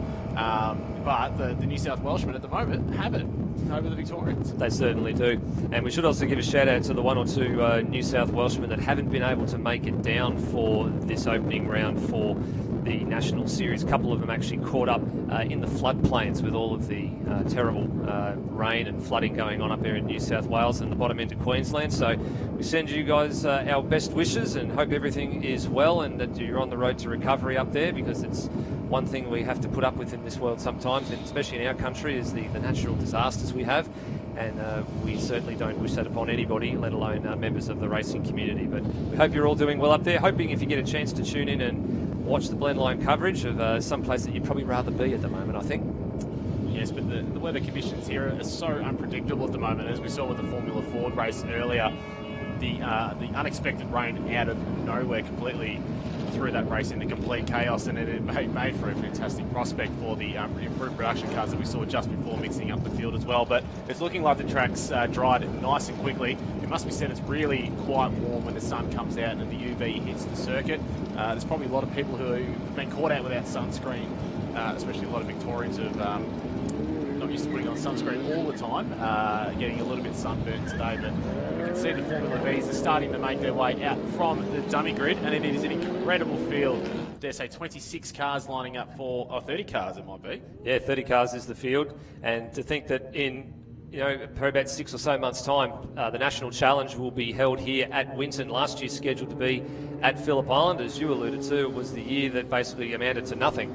So it's been switched to Winton Motor Raceway for October, and they're sort of predicting 45 to 50 cars to contest the National Challenge. Held last in Queensland, up at Queensland Raceway. A couple of the Victorian drivers ventured up north to have a go and didn't do too badly. So it'll be interesting to see how many of the reciprocal drivers make the trip south to have a go at this action track. Going to be interesting to see how the battle off of pole position and second position gets between the New South Welshmen, as you said, Michael Kinsella and Daniel Reynolds. So Daniel Reynolds has been out of the seat for a little while. Last time we saw him all the way back in sort of 2012, 2013. He's a former national champion, in fact, in 2012, and hasn't done a lot of running in the last few years. There's been a few people just sort of dusting off old race cars over the last sort of 6 to 12 months, finding their way back to the track. We've seen it improve production just before, like Sir James Atkinson. We're seeing it again.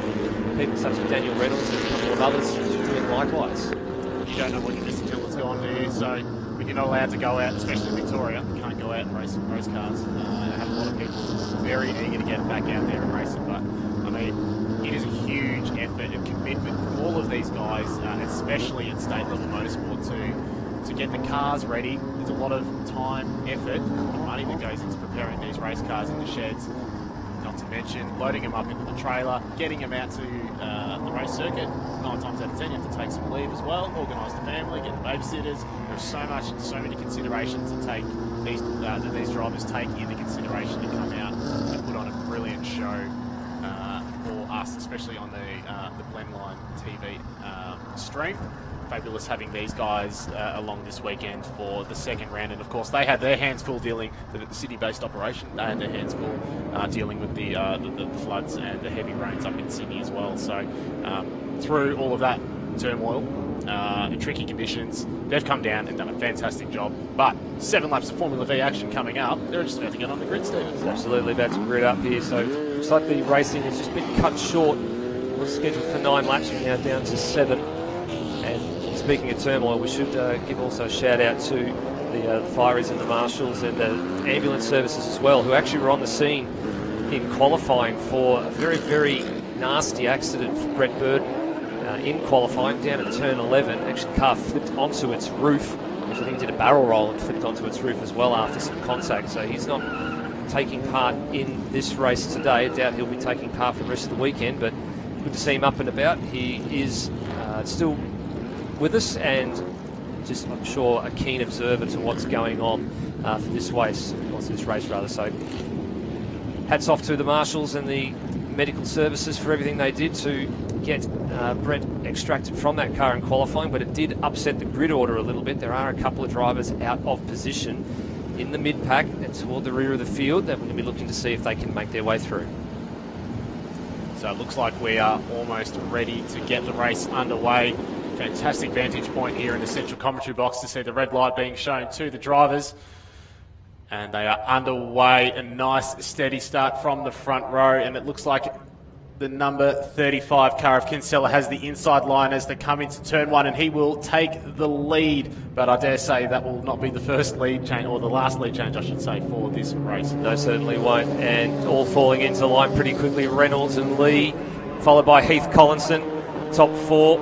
And looks like Reith McCarthy had a good start from P6. He's already advanced one spot. Pace drilling car around the outside at turn 3. One of two in the field, the checkmate cars, father and son, Simon and Aaron Pace, making their way through the field. Simon, former national champion last time out in 2019. And here goes Reith McCarthy very, very decisively down the inside at turn number 6 and 7. So very, very early moves from Reith McCarthy, making up for the lack of running in qualifying and being down in grid position number 6, and he's now right in the wheel tracks of Aaron Lee's number 88. Reith McCarthy recently had some technical setup know-how gifted or handed down to him from the JRD, the Junior Racing Development Team, and I think Brett McLennan told me with a bit of a wry smile that perhaps they've unleashed a bit of a monster and maybe they shouldn't have, but of course they all help each other off the track as much as they can. It's a great community in Formula Vee. Across all the categories, it should be said, for the Victorian State Circuit Racing Championships. But on our screen now, Reith McCarthy all over the back of the car of Lee, the number 88 car. An absolutely outstanding livery. A lot of these cars are beautifully turned out. They definitely look the part, but it's Kinsella, 1 minute 39.7 standing lap time from Reynolds, from Lee, so it's still New South Wales leading the state of origin. Full sideways from Reith McCarthy there into turn 1. What a great pass that was. This is where the whole thing started for Reith McCarthy as well, where he got his first race win in 2019, and he's been on a mega run ever since. Doing a little bit of work with the Erebus Driving Academy up there at the Normal Motorplex as well. And since then, he has been on a fantastic run of form. You know, multiple wins, multiple podiums as well. And just really, this is where it all started to click for him. And putting that to great use, just showing his skill behind the wheel there. The beautiful slide job at turn 1. Oh, and who's that running through the grass? That's Ash Clifford taking a little bit of an excursion at turn 5 and 6. And he's just going to fall back into the mid-pack here. Oh, he's spun as well. So just in his haste to try and get back onto the circuit alongside the likes of Nick Kerr and David Hutchison, he has just looped that car, so he's going to lose a handful more spots as a result of that, while they all continue to press on. There is car 96 we just spoke about, Nick Kerr, hitting a little group of 3 cars. Tail end of that group, just you can see the car numbers that go through. That is the number 27 car belonging to Aaron Pace, and he's looking to put a move on car 71. Gary Ogden is the car in the middle of that sandwich. Ash Clifford, it's unfortunate to see him off the track there, and I guess I dare say the slippery off-field after that recent rain made those tyres a little bit difficult to negotiate as he came back onto the black stuff. But good thing he kept clear of the other drivers and kept the damage minimal to an absolute minimum. But Clifford had what you would probably might describe as his best qualifying session ever at the last round at Sandown, and he was a very excited man out of the car before the 3 races that weekend. Unfortunately, his race pace wasn't quite on par with his outright qualifying pace, and he's having a little bit of a hard time this afternoon as well. But he'll definitely be one to look out for for the 2 races tomorrow afternoon. About to say David Hutchison was just about to join that battle, and he made a good pass on Aaron Pace, but then he's made a right hash of it on the exit of turn 4 and just gifted the place straight back. So with all the battling between Kerr and Ogden and Aaron Pace, Hutchison had managed to catch up to them, put a great move on. Oh, there's a bit of debris going flying there just through turn 6, and there's a car on the inside the circuit there, just looking to try and pick up who that might be. Just see there, yellow flags are out. It's a blue car, and I'm wondering, is that Reith McCarthy's car that's in the middle of the thing there? No, it's not. It's Jake Rowe. So very similar looking from the rear. But that's the reigning State Series champion. Car 1 in Jake Rowe has got a mechanical gremlin of some nature, but he's thankfully well and truly off the racing circuit, well away from any problems that may incur from cars going past. not a good start to the weekend for your reigning State Series champion.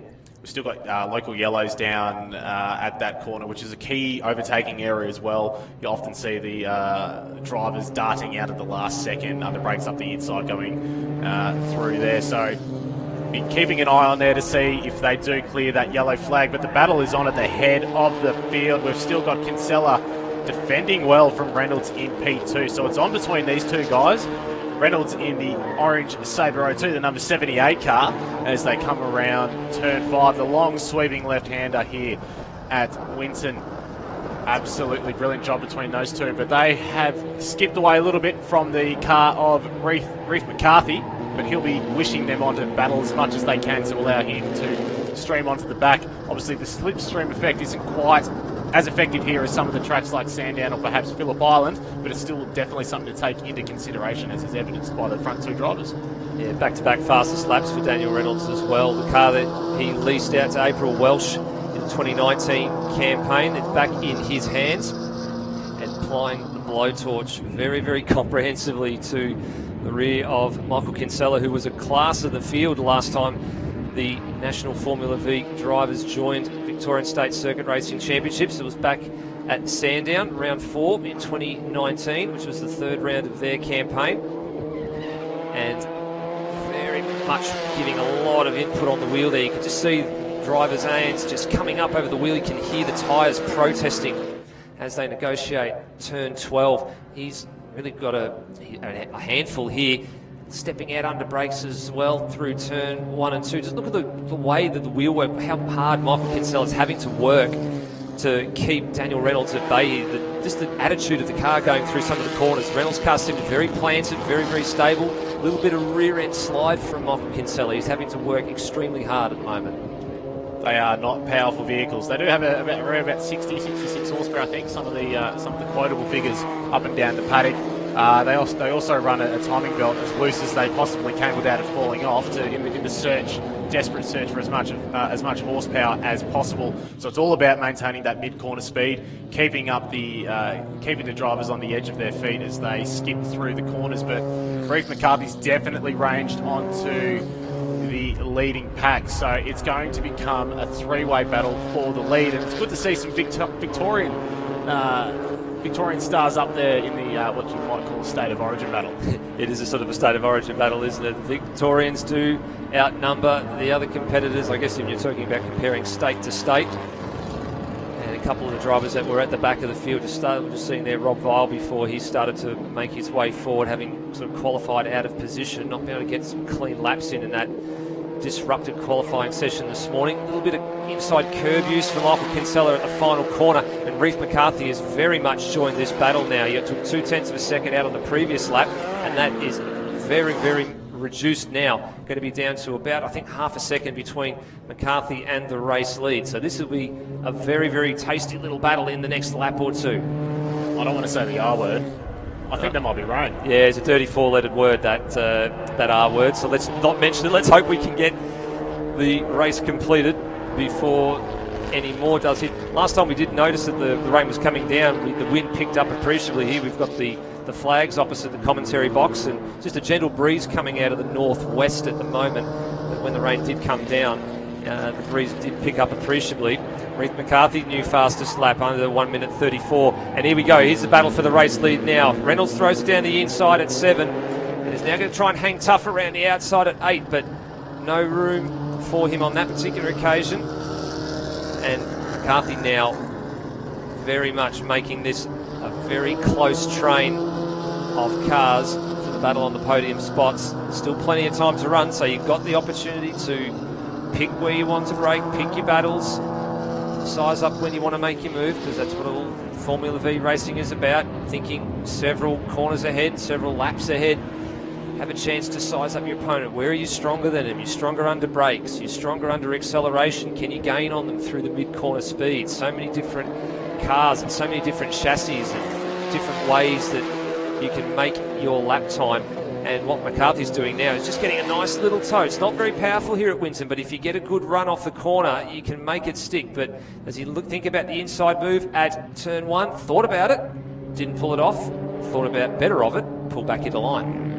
This is a fantastic battle. And Reef McCarthy, again, having a look around the outside as they come into turn 3, but that is the long way around that circuit. They'll be loving that the recent circuit upgrades, widening the apron on corner exits, allowing these guys to follow each other a little bit more easily without falling off the side of the track, which was often a common sight here at Winton. So recent track upgrades, fantastic to see that the Benalla Auto Club and the Victorian government as well are pouring money into this Winton facility, because it really is the jewel of rural Victorian motorsport. So close there between McCarthy and Reynolds as well. Reynolds himself all over the back of the number 35 of Kinsella. So there's only, this is the final lap as well, so there's only a handful of corners left for these guys to sort this out. And they probably don't know this either. I reckon they've actually gone down to, on our timing screen, we can see it says 1 lap remaining. The timing tree a little bit behind, but yeah, moves have got to be made now, and there's only really one more spot to make this happen, and that's down at turn 11. It's turn 12, if you've got the lead, you've pretty much got it out of the final corner. So lap traffic ahead, that's probably just unsettled the run a little bit there for Reynolds to have a look at Kinsella as they were on the opposite side of the track to the ideal racing line. But it's going to be a very, very tightly bunched group of 3 getting to the line. So just as things were starting to get interesting like that, the race is over. And Reynolds pulling out of the slipstream at the last second, so just 1/10 of a second separating the leading 2 as they cross the finish line there. Reef McCarthy in 3rd position, giving the Victorians some hope for tomorrow's pair of races. Lee Holm in 4th position. Pace rounding out the top 5. Yeah, just looking to see Heath Collinson started on the 3rd row of the grid. He's finished pretty much 3rd row for P6 for Collinson, Black Angus and JRD. A couple of the Victorian V's now just coming to the line there as well. So Nick Kerr across the line there ahead of the Gary Ogden machine. They're just inside there. And another non-finisher, Lucas Kawam in the Acura Motorsport number 23. That's missing a nose cone as well. So it's been a hard time for Lucas Kawam. He had a spectacular moment at turn 9 at Sandown during round 1, and now he's lost the nose cone of the car as well. He's just exiting turn 6 there to drivers left. So they'll be keen to get that car back to the garage, assess it, and try and get it ready for tomorrow's 2 races. They'll be keen to find where the nose cone is on the track as well. I think they'll probably be asking him to bring it back. I'm not sure if they've got any spares down there. So there's confirmation of your top 10 for race number 1 this afternoon. And Michael Kinsella, Daniel Reynolds, both national champions of years gone past, positions 1 and 2. Reef McCarthy, the best of the Victorian contingent, the car 61 for Beecham Racing. In position 3, Aaron Lee.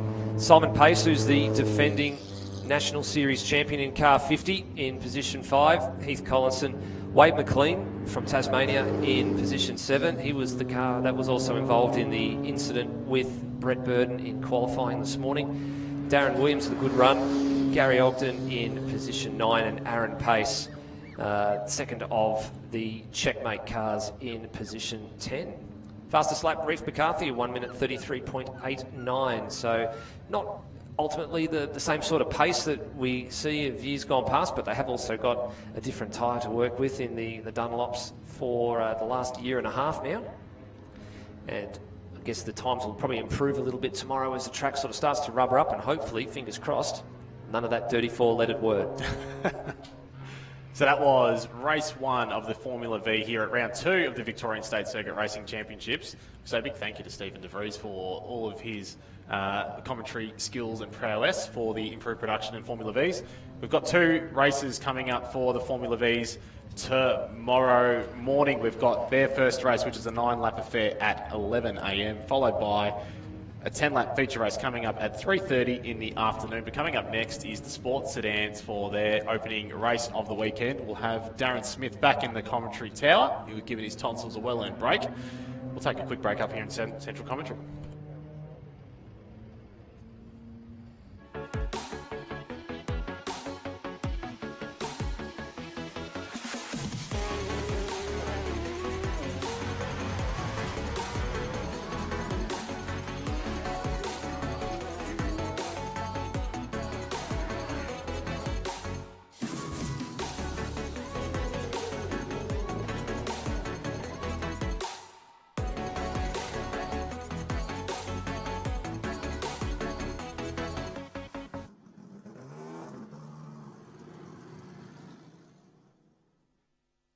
Do you have a special car, a caravan, boat or RV, but no safe space to store it at home? Let Melbourne Car Kennel securely store it for you. Conveniently located at Moorabbin Airport with easy access to major roadways, Melbourne Car Kennel offers secure indoor and outdoor storage for anything on wheels. With 4K CCTV, monitored alarms and regular security patrols, Melbourne Car Kennel cares for your wheeled assets as if they are our own. Call Melbourne Car Kennel now and talk to Brad to organise your flexible vehicle storage solution. Discounts available for viewers who mention this advert from the Victorian State Racing Series broadcast. You can find Melbourne Car Kennel on Facebook, Instagram and online at melbournecarkennel.com. Melbourne Car Kennel, proudly supporting Blendline TV and the Victorian State Racing Series.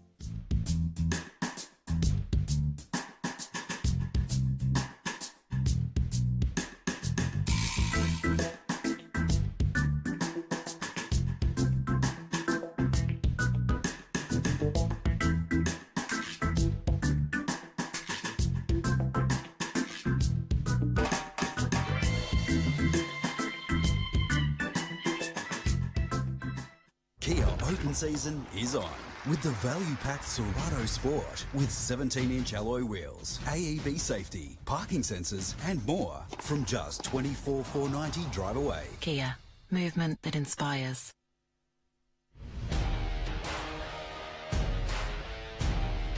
Facebook isn't the only place that you can support Australian grassroots motorsport with Blendline TV. To see more real race cars, more live events and more of the racing you love, subscribe to the Blendline TV YouTube channel, sign up to our mailing list or bookmark and subscribe to our website at blendline.tv. Thanks for continuing to support grassroots motorsport with Blendline TV.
Welcome back, trackside here.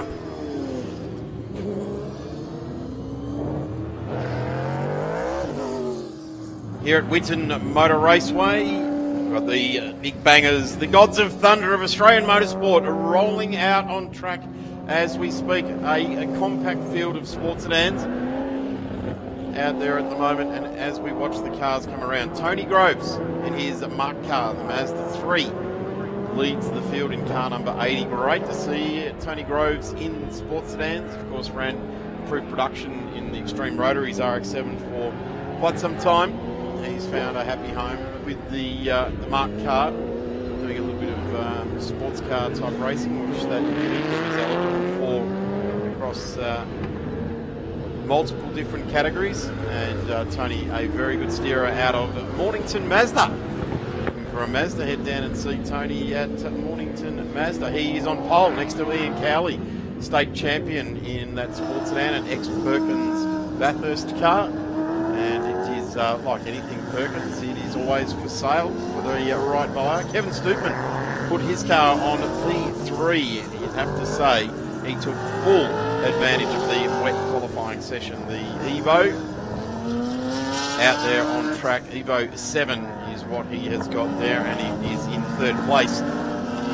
Something like what Lawson did with the 50k plate about 5 years ago at Phillip Island. Wet day, and the little WRX did a fantastic job. Kevin Stoopman's obviously been doing a rain dance. Paul Panisi in the black Commodore sports sedan coming down to the grid. Francois Habib in the Dodo liveried ex-supercar, now sports sedan number 23 out of P5. Dean Cam, it must have been wet. Dean Cam in position 6 in car number 66. Right there, the blue and white Corvette. Watch for that thing. Dean is a demon starter off P1, P6, P10, whatever it is. Keep your eyes out for him. Joe Paloppo in the mix there as well. So Johnny Paloppo in the club sport, looking fantastic. Then it's Greg Lynch, the dentist from the eastern suburbs of Melbourne, in the HRT liveried Commodore. Rand McGlurkin in the little Nissan Silvia, number 54. Then it is McLeod, the number 38 of Ian Alpin, the Holden VY. And the number 55 of Milvain, Craig Milvain, the HQ. Great to see the orange and black HQ there. It looks menacing off the back row there. Watch for that blue and white Corvette. Watch for it to transfer its weight to the back wheels. And we are away. There was a couple of dips at the clutch there for the Grove car, and it is Ian Cowley that's got away very smartly indeed, showing a real clean set of heels.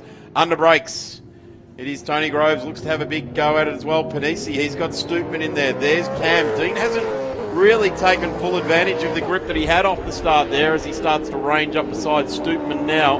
Stoopman not seeing the big boy from the southern suburbs of Melbourne. There it is now, the Corvette lobs its nose just down beside the Evo and applies the big right boot. Big mean Dean Cam, a great friend to have in motorsport. Dean out there, he chases now down these leaders. You'd have to suggest the multiple Victorian champion, sometime national competitor back in the Kerrick Sports Sedan days, have a good showing if the rain doesn't come back down. The field's streaming around through the cleavage. They go around the gum tree. There's Greg Lynch in the 22 HRT livery car. Rand McGlurkin right behind him, winding up the boost in the turbo Nissan. Very reminiscent of the Japanese style of Super GT type of livery on that car. He plunges down into turn 11. Greg Lynch gets great drive out of the corner. The 97 not getting out of the corner nicely. Johnny Ippolito, sorry. And the MRC construction cars just gets back on Greg Lynch there. So a couple of supercar looking cars, and certainly Greg Lynch's car, isn't it? It was built from a club sport road car. He used to do HSV club sprints in it. And Darren Breeden did some fettling with it. And then Dean Lilly did some mastery to get that car up and running so well. There's Tony Groves, the Valvoline Mornington Mazda entry. Paul Panesi right behind. But Ian Cowley, I would have thought that an old supercar getting away as he did off the line would have been able to shake a marked car, but the marked car going very well with him. Tony Groves is a very good steerer. A number of the Mazda dealers get involved in the Victorian State Circuit Racing Championships. Bendigo Mazda has a representative out there in improved production. There's Callum Brannigan joins me as Rand McGlurkin goes to the infield.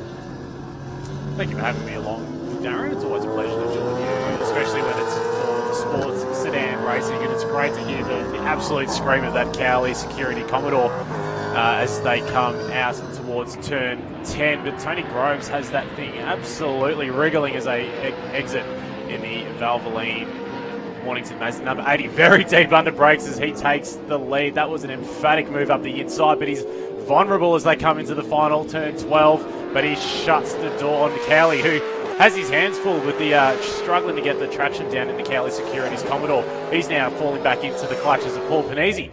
He's going to have a look up the inside as they come into turn 1 now. So the number 45 Premium, the Panizzi Truck Sales Commodore, takes position 2 away from Cowley, but Cowley once again gets a great exit. They'll be side by side as they go into turn 3 now. This is a fantastic exchange there, but that's all off the back of Cowley getting a less than desired exit out of turn 10. But the brakes on the Tony Groves Mazda 3 Mark Cars Australia car, how do you like it? It's incredibly deep as they went into turn 11. Terrific there. Cowley understeered coming onto the straight, and he switched it into snap oversteer, and that's when he headed infield and lost the lead of the race. Tony Groves now has got a very handy 1.5 second lead, and this is the guy here with still 7 laps remaining. So he's still got 7 more opportunities to absolutely command his authority on the Victorian State Circuit Racing Championships. He certainly had his hands full at Sandown. He's got his hands full here today, but it's a matter of just being patient and rattling out a Dean Cam type of race. By that I mean one corner after another, one gear change after another, place the car accurately on the track and drive the absolute backside off. And we just watch the massive acceleration out of that Corvette. Underbrakes, ranges up behind Panesi. Certainly Panesi and Cowley over the years have had plenty of battles in their Commodores. But Dean just not being able to get around those 2 right-handers are really tricky in the Corvette. He's just not being able to get the power down, and that's really not responding to how we wanted it to. They were mucking around with looking at some spark plugs on that engine, and I would suspect there's nothing wrong with the engine. It's a Neil Burns car, part built the engine that has done for Dean for many, many years, and I would suggest that everything's okay as Kevin Stoopman's gone to the paddock. And at least Rand McGlurkin has got back underway again. He did go off and slowed on driver's right, exiting turn 4. As the MRC car coming in as well of John Ippolito. We're going to have to go and find John and work out how we say it. Your citation needed. Yes, seek exactly. clarification. Yeah, Greg Lynch in the mix there, although Greg has got a very open piece of track. There's Francois Habib in the number 23. And working around the top end, round past the truck assist and the DeWalt signs. There's Habib. Francois, who took a number of trophies out of the end of the 2019 season, had a great night at the presentation dinner. And here he is again after a nasty crash at Phillip Island. His car has been completely rebuilt and looks just as Tasman Motorsport would have wanted it to look in its continued life as a sports sedan. A lot of supercars finding their way into sports sedans after they've done Super 2 and Super 3 or the Kumo tyres, V8 touring cars, whichever way the wind blows that day. But Tony Groves now has just done the fastest lap of the race, 125.22. And just looking for Dean Cam, he's not got an answer for anything other than 4th place at the moment. And I'm going to suggest that Callum Brannigan, that he might be falling into the clutches of Francois Habib here at the moment.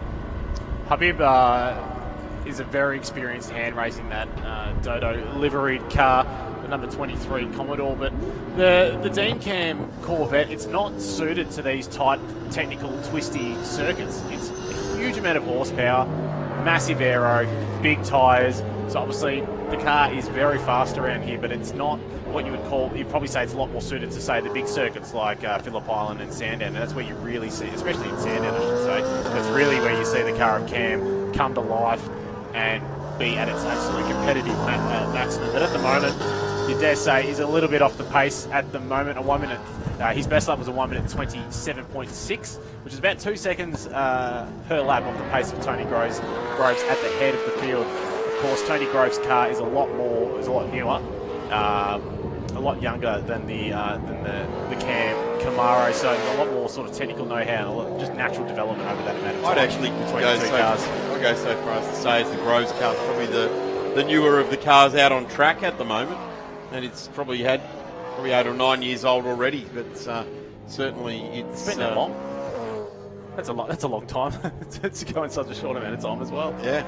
Well, it was it's done a couple of the Bathurst 12 hours as an invitational category car, and Tony's doing a great job for Valvoline and Mornington Mazda.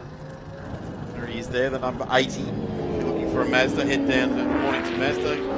Ask Tony to come out and personally show you around his showroom. Lovely part of the world down there in Mornington. As he comes around the top part of the S's here at Winton. And down straight, Jags to the left just gets past the Upland Commodore.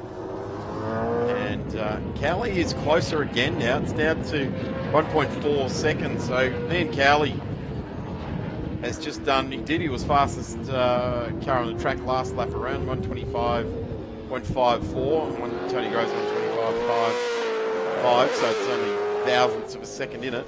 But at the moment, Tony Groves is doing a ripping job out in front of the Victorian State Circuit Racing Championships for Sports Sedans. We send our best wishes down the line to the Gilliland household, to Ann Byers, her fight back, to get her health back to 100%. We send our love from the entire Victorian State Circuit Racing community, particularly the community she loves so much, the Sports Sedans.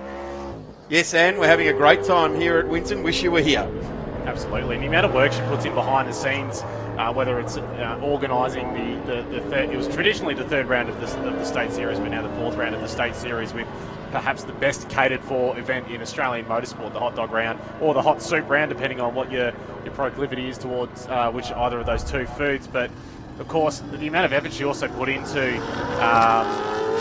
State Series organisers, trying to get people like Blendline TV to come along and broadcast, and people like yourself, Darren, out from away from the beach and into a commentary box on the weekend to call all the action here at the State Series. She was very passionate about, or she's very passionate about the series, and puts in a lot of time and effort to ensure that everyone else can enjoy it. So great, she's a great promoter at heart, and we wish her all the best. It'd be good to see Graham's RX-7 here as well. It's always done very well here. Remember great battles with Damien Johnson in the Tirana in years gone by. Big shout out also to Chris and Glenn at Centreline Suspension for that RX-7. We hope to see that on track very, very soon. I know the guys will be watching the live stream from their workshop in Thomastown. Ian Cowley now down to under half a second, so he has got 2 laps. In fact, he's got a lap and 3/4 left to impress even further. And I would just say, watching the Grove Mark car go through turns 3 and 4, there's no way he's going to catch him. He has got that car set on rails. Here's Dean Cam. This is a shame that Dean hasn't got the answer for the cars in front. Down in P4 at the moment, a very uncommon place for big mean Dean Cam. A great bloke and a real avid competitor. Puts his money where his mouth is. He races genuine Chevron in Formula 5000. He's got, I don't know how many improved production cars. I think he's still got some in the shed. He's probably still got the car he bought off Bruce Coombe in the shed, the Commodore. As we're just watching Ian Cowley now. He's called it a day. So car number 2 on the road, car 7. Ian Cowley has pulled over to driver's left. Pretty sure, yeah, it is Ian Cowley, because he was right behind Tony Groves. There it is. The Cowley security car in the grass. And that is not ideal when a car like that comes to a quiet halt. That's normally not long after it's had a loud rattle. Dean Cam now, he's motivated by it, getting the power down in the Corvette, the 66, finding a new lease of life as going to get himself on the podium. It'll be Paul Panisi in the black Commodore. He just comes across the line, some 17 seconds adrift of Tony Groves. He's only got half a lap left to get this race win. And doing it easy, there's Francois Habib. Of course, at this point in the race, this point in the race, that car of Tony Groves should be on absolute rails because that's what it's built to do. It's built for long runs. It's built for endurance racing. So it does take a little bit of time for something like that Mazda 3 or a Mark Australian car's car to get up to speed. And this really is its element when it's in a long run. Not necessarily seeing these things run in sprint style races. So, of course, towards this point of the race, you can see it's certainly outlasted the car of Cowley, which is unfortunately pulled over to driver's left. But Tony Groves, a very an emphatic performance from the number 80 Valvoline car, and super consistent. That's what it's all about, consistency with these sorts of cars. Great job there, flying the QP Lubes, the very proud sponsor of the 2021 Victorian Sports Sedan Championship. And he jags over to the right-hand side of the track to take the victory for QP Lubes, the Victorian State Circuit Racing Championship. Race 4 for the year, race 1 out of 3 for this weekend goes to Tony Groves. And what a victory. I don't think I've seen a sports sedan race where the leader has had 17 seconds clear over second place. Paul Panesi still hasn't come to the line as Tony Groves in the number 80 Mornington Mazda in the QP Lubes Victorian Sports Sedan Championship. Race 1 for the weekend just cruises around. Paul Panisi eventually getting to the line, then Dean Cam 4.6 seconds behind. Francois Habib some 9 seconds behind. An interesting race for sports sedans, having that the field was pretty well stretched right out. Very, very interesting. Sports sedans are never really like that. They're normally bunched up, all run around close to each other, but that's the way it's fallen. Tony Groves has sent a very clear message to the sports sedan community. I'm here to win with a best lap time of a 1:25.22, and the race lap record here is a 1:19.877 held by the John Gourlay Audi with Jack Perkins at the wheel. So we're a fair way off the national lap record, and hopefully whatever is creating Dean Cam an issue, there may not be any issue. It may just be, as Callum Brannigan said, Callum, not suited to the track. Yeah, look, a very tight, twisty, technical circuit. Let's hope they might make some changes to the car overnight, and it could be a little bit further up the field tomorrow. But starting from third position, it's also that's all the incentive Dean Cam needs to try and sneak up the inside going into turn 1 tomorrow as well. So he'll definitely be one to look out for. Francois Habib rating out the top 4 ahead of Ippolito in P5, Lynch P6 at McLeod in 7th. Confirmation on the screen now. Tony Groves, the winner of the race from Paul Benesi and Dean Cam. Tony Groves with the fastest lap of the race at 1:25.2. It's a rather handy time around here at the Winton Motor Raceway, especially with the conditions as mixed and troubled as they have been so far today.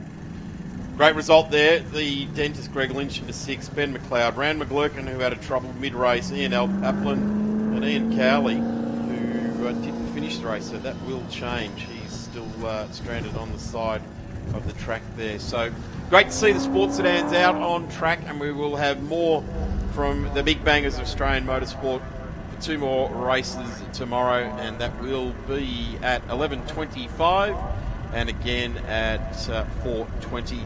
It's great to have the QP Lubes sports sedans at any race meeting we go to, and thank you to QP Lubes for all of their ongoing support for the Victorian Sports Sedan Championship. If you're looking for a lubricant, make sure QP Lubes are at the top of your list. We'll be back with more from Winton in just a moment.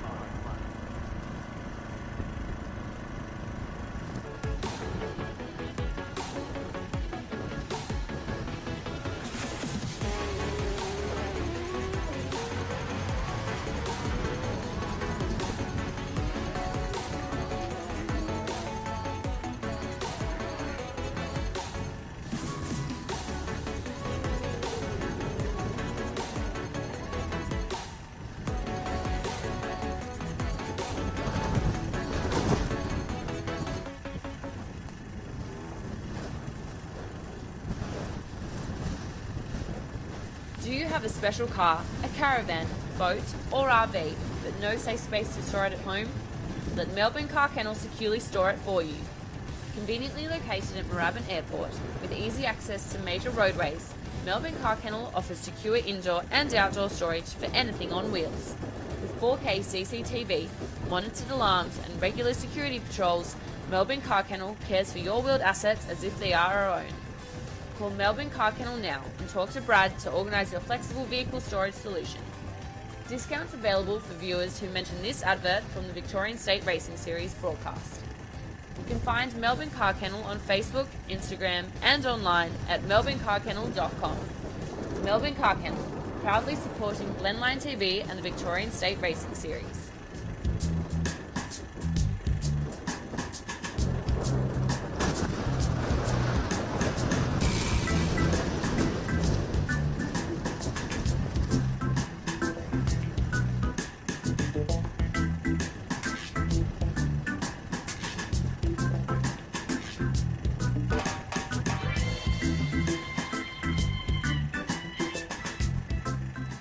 Kia open season is on with the value-packed Serato Sport with 17-inch alloy wheels, AEB safety, parking sensors and more from just $24,490 drive away. Kia, movement that inspires.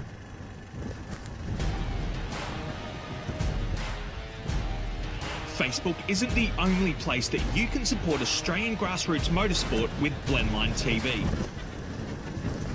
To see more real race cars, more live events and more of the racing you love, subscribe to the Blendline TV YouTube channel, sign up to our mailing list or bookmark and subscribe to our website at blendline.tv. Thanks for continuing to support grassroots motorsport with Blendline TV.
Welcome back trackside here for the last time for today. The Saloon Cars will be the curtain closers for us today, and let's hope they put on a ripping affair. Saloon Cars over many years now have been a stalwart in the Victorian Series, and they had a massively strong national series for many, many years. It's great to see Sean Jamieson here at the track and on pole position, and right next to him another. This is actually going to be a ripper race with Simon Taverner welcoming back to Saloon Cars as well. He's been off, he's sampled Super 3s, he's sampled Trans Ams, and now Simon Taverner, the expat Englishman, he is back in a Saloon Car. So really cool to see Sean Jamieson and Simon across the front row. A couple of veterans of the game, and will really turn it on for us. In position number 3 is the 46 of Anthony Bear in the Commodore, and it's the number 1 Travis Lindorf in the VY Commodore as well. The number 35 of Daniel Johnson in the Falcon. Great to see all of these cars on track and getting themselves ready for a race start. The Cave Hill Engines entry of Daniel Johnson, the Ford Falcon. Then it's the number 9 of Mark Sutherland. Back to the 23 of Scott Dornan. Out of position number 7, we go to position number 8, which is David Lyons. then it is the number 85 of Nash, Harris, Knight, Tonks, Elliott, the number 57 out of position. Number 13 is Glenn Campbell, and everybody's great friend from Saloon Car Racing, Jeff Thompson, after his slipping clutch issues at Sandown, is ready, set to go. Field set for a race start. 5-second board out, lights are on. Look, don't stare, look straight down at turn 1, react when they go out. It's a long hold. The Saloon Cars are being held for a long time. The red light is still on, and we're waiting. I think they're recovering a car from turn 11, and it looks like the Falcon of Jeff Thomas might have expired before the start of the race, and he's been towed by the recovery crews into the pit lane. So the red and white Falcon is out. The start delayed sign has gone out. The green flag has been waved, so they're sending around for another warm-up lap. Oh, Jeff Thomas, that's a shame. He had a slipping clutch issue at Sandown. They've hooked up the AU and are towing it back into the back of the paddock there. So that's a shame. The car looks like it's had a new set of stickers done on it as well, a new livery. So Jeff being removed from harm's way by the recovery crew here at Winton Motor Raceway. We go around for another warm-up lap. Sean Jamieson in the number 15 leading the way. There's another car stopped on driver's right, I believe, on approach to turn 11, but I can't quite make out who it is from our vantage point, so I'm not too sure if race control will be looking at that one to get the race officials out to clean that one up. But inevitably, with a delayed start, I dare say we'll be losing a couple of laps off this race. It was scheduled to be a 9-lap race, but likely, or taking into account what has happened to other races so far today, or earlier today with delayed starts and various other delays, they've been cut down to 7 laps. So this might be a 7-lap affair instead of a 9-lap affair, which is unfortunate for the Saloon Cars. But as always, safety is paramount. You have to get rid of these stranded cars. You have to get the drivers off the track so that there's a green racing conditions when the resume. So all of that tension, all of the build-up to the race, all of the nerves and the anxiety and all the things the drivers go through trying to get ready for the race, they'll have to go through it all over again, get those tyres back up to temperature, and recompose themselves and get ready for race starts. Sean Jamieson in the Morford Vale Garage outfit, multiple race winner in the National Series, has run across multiple states as well as he makes his way leading the field around, and that car is still stricken off to the driver's right that we're talking about. I might have mistaken the safety car. That might be what it is, poised there for the start of the race. 46 coming in as well of Bear. Here comes Travis Lindorff, car number 1. Car looks magnificent, as you'd expect the Casey accident repairs outfit to look. A big panel shop out in the city of Casey, and they make these cars look magnificent. Travis Lindorff's car always looks great. Get down to Casey Accident Repairs if you're looking for your car to be fixed up. Certainly Travis Lindorff is a winner, car number 1, champion from 2019. Field is set. There is Simon Taberner right next to Sean Jamieson. Let's hope that these two wily veterans of Saloon Car Racing stay off each other, and we get 8 laps, not 9. So we've lost a lap there, recovering that vehicle. Field is set, minus our great mate Jeff Thomas. He'll probably come puffing and panting into the booth any minute now. Hardest working man in Victorian motorsport at the moment. Here we go. Lights are on this time. Look but don't stare. Eyes on turn 1 and away they go. Taberner and Jamieson, an even start there. The 46 of Bear gets away nicely too. Anthony Bear looks good on this one. Simon Taberner's been gazumped by the second row of the grid. It's Bear and also Lindorff that go through. So Taberner's lost 2 spots in 2 corners, but he's not going to give up. They're going to go side by side into 3 as the slippery surface flag, or deteriorating surface flag, the yellow and red stripe flag, is held out to the entire field through turn 4. But Lindorff not being able to capitalise on the start over Taberner. And I would suggest that Travis Lindorff has now got a lot of work to do to get onto the back of Simon Taberner in the number 14. Sean Jamieson making the best start of the field to lead the way as they come up to turn 7. So, and we've got Daniel Johnson there spinning on approach there. So he is out out of control, but he's regained control and he'll be able to spin that car back around. Doesn't look like he's been too affected by that, but that's Team Johnson racing car, the number 35 AU Falcon. Mark Sutherland they both, there's no way the two of them are going to fit there. I'm not sure, it didn't look like there was any intent to answer there by Sutherland, but they both, I guess, with the Falcon and a Commodore lurching their way through there, was always going to end up in some sort of strife. Have a look at now, Lindorf now looks at Taverner, wants to get through car number 1, wants to get that, keep that plate on the side of the car. It's so hard fought to try and get a hold of, and you don't want to let it go very easily, that's for sure. But Simon Taverner has come back into Saloon Cars with a mission, and well, he hasn't really stated it yet, but you just know that when Simon goes racing, it's to take race wins, lap records, and championships. So Jamison, confirmation on the screen there. Beautiful pictures brought to us by Blend Line TV. Sean Jamison at the head of the field in the number 15 car. Unsurprisingly, he is the fastest man of the race, a 1 minute 42.4 standing lap time. He's ahead of Anthony Bear in P2, Simon Taverner in third position, Travis Lindorf fourth position, and Dornan rounding out the top 5 ahead of Mark Sutherland in position 6. We're used to seeing Sutherland a little bit further up the field. Obviously, that little bit of a tangle with Daniel Johnson earlier in the race, burying him a little bit further down the field. Great position change there up the inside. Lindorf takes away position 3 from Simon Taverner. So Taverner having a bit of a look around the outside as they come around the famous tree. But it's Lindorf who has taken away position 3. A great move up the inside. We haven't seen too many of those today, so it's great to see that the lines, the track is well and truly dried by now. There's no dry line, so the drivers are able to get away from the wet stuff to make some overtaking positions. Travis Lindorf on 96 points as a result of a great round 1 over Adam Lowndes on 90. Daniel Johnson on 86 at the moment. Daniel Johnson's down there in 11th place, which is a sad sight indeed. David Wright, Mark Sutherland, Luke Callahan, Simon Taverner took 48 points. Robert Lee, Ashley Lee, Mark Kakuri, and Glenn Campbell round out our 10 in the championship hunt. Here's Daniel Johnson now trying to impress on night. So we're just down in position 8 and 9 there, and he gets through. Experienced racer in Daniel there, making the move and definitely making it stick.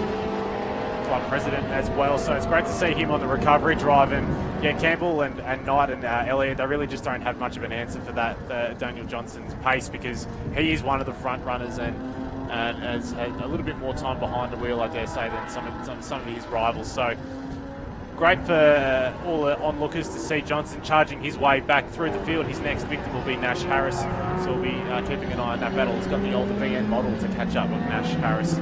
Great, another move up the inside from Lindorf. He loves that part of the track to make a little bit of contact as they come around the tree once again. But Anthony Bear doing a great job driving the defensive race of his life at the moment. But Lindorf, must be said, has got plenty of pace late in this stage of the day. We've still got six laps left in this race. We've still got plenty of time to charge his way through the field. But what this is enabling is the car of Jamison to street away at the head of the field. He's done a 1 minute 37.1 to be the fastest man on the track. He is 1.6 seconds ahead of Bear in P2. Himself is coming up under severe attack from Lindorf as they come around turn 11. Coming up to turn 12, Lindorf is having a look up the inside and he takes that opportunity. So they'll be side by side as they come across the start-finish line towards turn 1. Great lap there by these three. Have a look at this. Simon Taverner ways into it. So this is going to be a spicy sandwich to bite into coming into turn number 1. There it is. It's got the pepper on it. Harris hangs on. The Harris racing car of Anthony Bear goes wide, runs wide, but Travis Lindorf will have the inside running into turn 4, and he's going to bring Simon Taverner with him. But Anthony Bear's not going to give up. They've widened the track through there so you can get racing and go through there too wide now. And this is exactly what they were wanting when they did that track adjustment through there. So he hasn't lost the spot, but they are hanging in there. Taverner, you just get the feeling that at any minute now Taverner's just going to pull out and go, come on boys, let's straighten this up. I want to lead this bunch. We've got to get out after Sean Jamison. He's got a 5-second lead on us. We're only 3 laps in and we've got 6 to go. We've got to work together. But they're not doing that. just getting on with it. Last time in 2019, Anthony Bear won 2 of the 3 races to this guy, Travis Lindorff. So these guys were the winningest last time here in 2019. Simon Taverner hadn't even thought about going saloon car racing back then. But Sean Jamieson was probably looking down from above in New South Wales going, I'm going to go and race the Victorians. And let them battle it out. Yeah, and well, he's just going to drive away from them. That's what he's going to do. Here it is, Lindorff again, up the inside. He's going to make it stick. He's got the inside running this time around. The over-under again, so Bear might have a look up the inside as they come into turn 12, but Lindorff has that position safely tucked away. So just for comparison's sake, Jamison's last lap of the 1 minute 36.9 is almost 3 seconds a lap quicker than Anthony Bear and Lindorff in there. Oh, sorry, I should say 2 seconds between those two. So running side by side, door handle to door handle is spectacular racing, but it certainly enables the race leader to skip away with the lead. So Jamieson at the head of the field now by 5.9 seconds. But Lindorff, fantastic charge into P2. He has started gapping Anthony Bear in P3, so he'll try, maybe in vain, trying to chase after Sean Jamieson and chase down that gap. He might not have enough laps, 4 laps remaining in this race to do so, but it has been a fantastic exchange between Lindorff and Bear. Simon Tabador under Petter's suspension beats VT Commodore a little bit further back. He's definitely looming as well, and Dornan running out of the top 5. Looking back to Daniel Johnson, he's still making progress onto the back of the Nash Harris Commodore. Still about 5 seconds splitting those two, so we'll keep an eye on Daniel Johnson as he charges around the field. But he's on the same lap pace as Anthony Bear, so I dare say he would have been right in the thick of the battle for the podium positions if it wasn't for that spin earlier in the race. Returning Simon Taverner at the wheel, the number 14. This is the car he first started saloon car racing, and it's had a career in the West. It's coming back to Victoria, out to Pakenham to his Euro service business, and doing a ripping job. They're slowly transforming the car back to the way he likes it. He's the number 9, Mark Sutherland, and he's just struggling a little bit in the Tallangatta Automotive Penrite sponsored outfit, and he's just trying to keep the car straight. Certainly one of the cleaner, more neatly turned out saloon cars. And having said that, it's a pretty hard competition to win because these cars are all looking tip-top these days.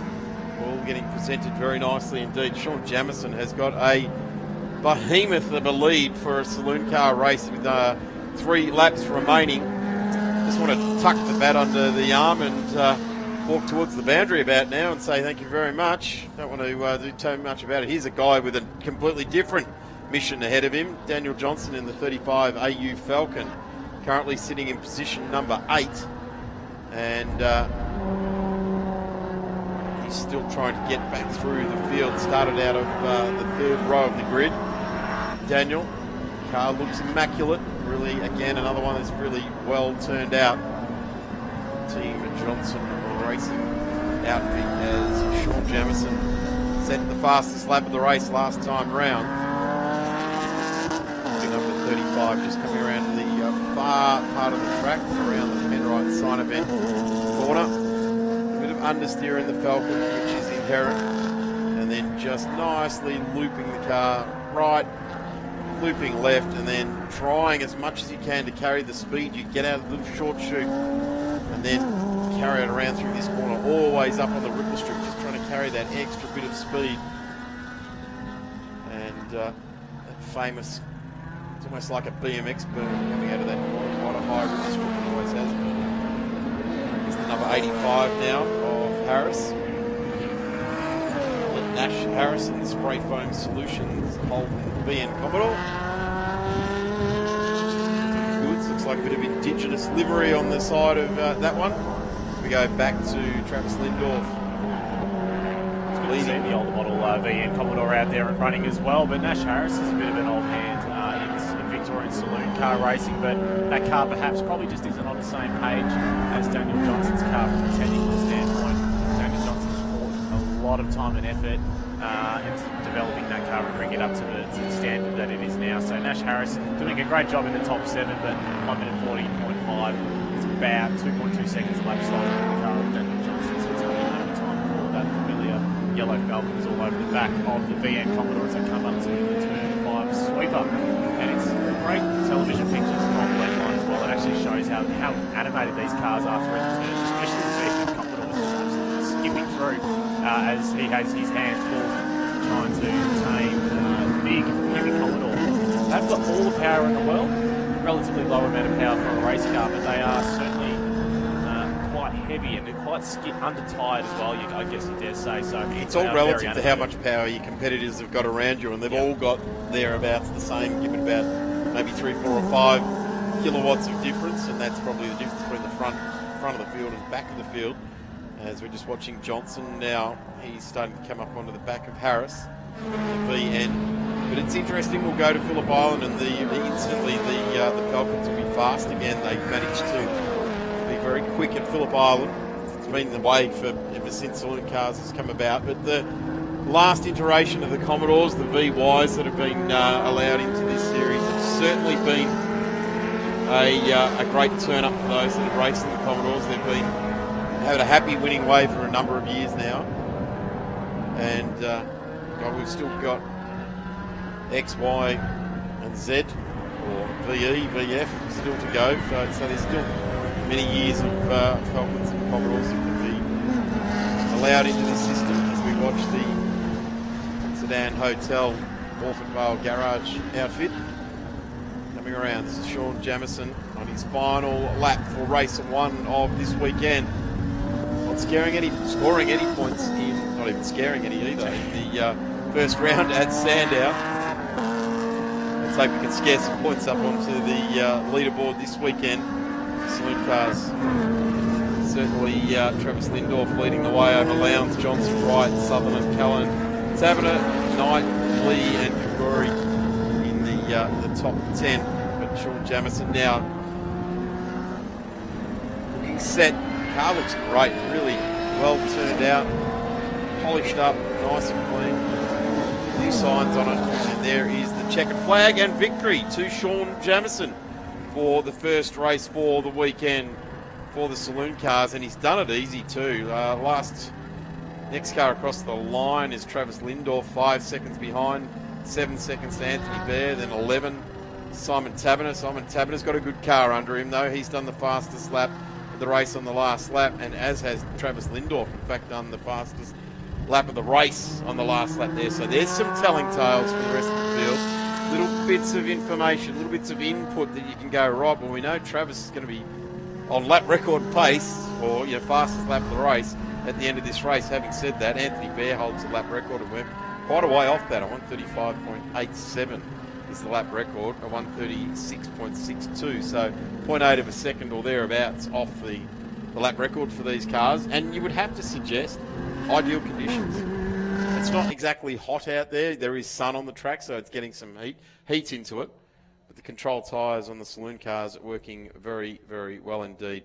Well, thank you very much, ladies and gentlemen, for joining us trackside and indeed on the live streaming right around the world here this weekend for the Victorian State Circuit Racing Championships. We will be going live again tomorrow, being Sunday, at 8:30am for the first 9-lapper preliminary race for the BMW E30s. We'll have Porsche 944s, Hyundai Excels, MG and invited British cars, Formula Ford, improved production, Formula Vee, Sports Sedans and Saloon Cars, and then we'll do it all again in the afternoon. How good is the Victorian State Circuit Racing Championship in 2020? Our next round is at Phillip Island, then we go back to Sandown in the middle of winter, 23rd and 25th of July. Then the final round, I call it avoiding the AFL and NRL time of the year.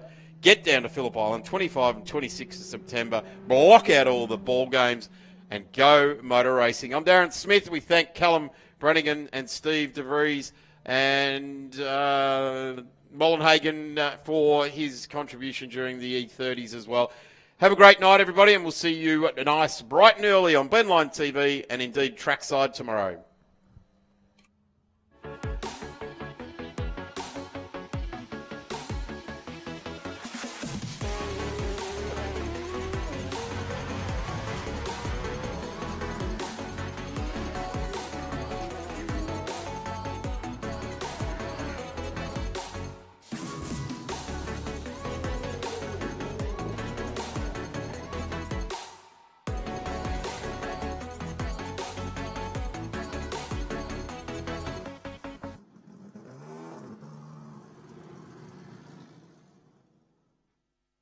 Do you have a special car, a caravan, boat or RV, but no safe space to store it at home? Let Melbourne Car Kennel securely store it for you. Conveniently located at Moorabbin Airport with easy access to major roadways, Melbourne Car Kennel offers secure indoor and outdoor storage for anything on wheels. With 4K CCTV, monitored alarms and regular security patrols, Melbourne Car Kennel cares for your wheeled assets as if they are our own. Call Melbourne Car Kennel now and talk to Brad to organise your flexible vehicle storage solution. Discounts available for viewers who mention this advert from the Victorian State Racing Series broadcast. You can find Melbourne Car Kennel on Facebook, Instagram and online at melbournecarkennel.com. Melbourne Car Kennel, proudly supporting Blendline TV and the Victorian State Racing Series.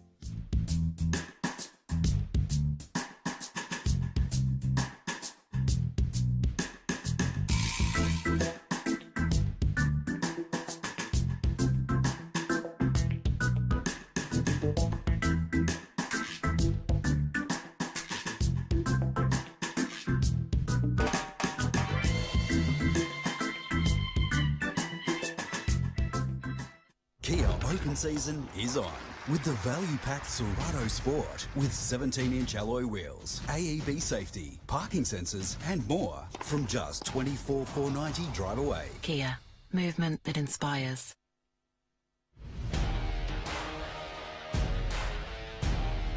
Facebook isn't the only place that you can support Australian grassroots motorsport with Blendline TV. To see more real race cars, more live events and more of the racing you love, subscribe to the Blendline TV YouTube channel, sign up to our mailing list or bookmark and subscribe to our website at blendline.tv. Thanks for continuing to support grassroots motorsport with Blendline TV.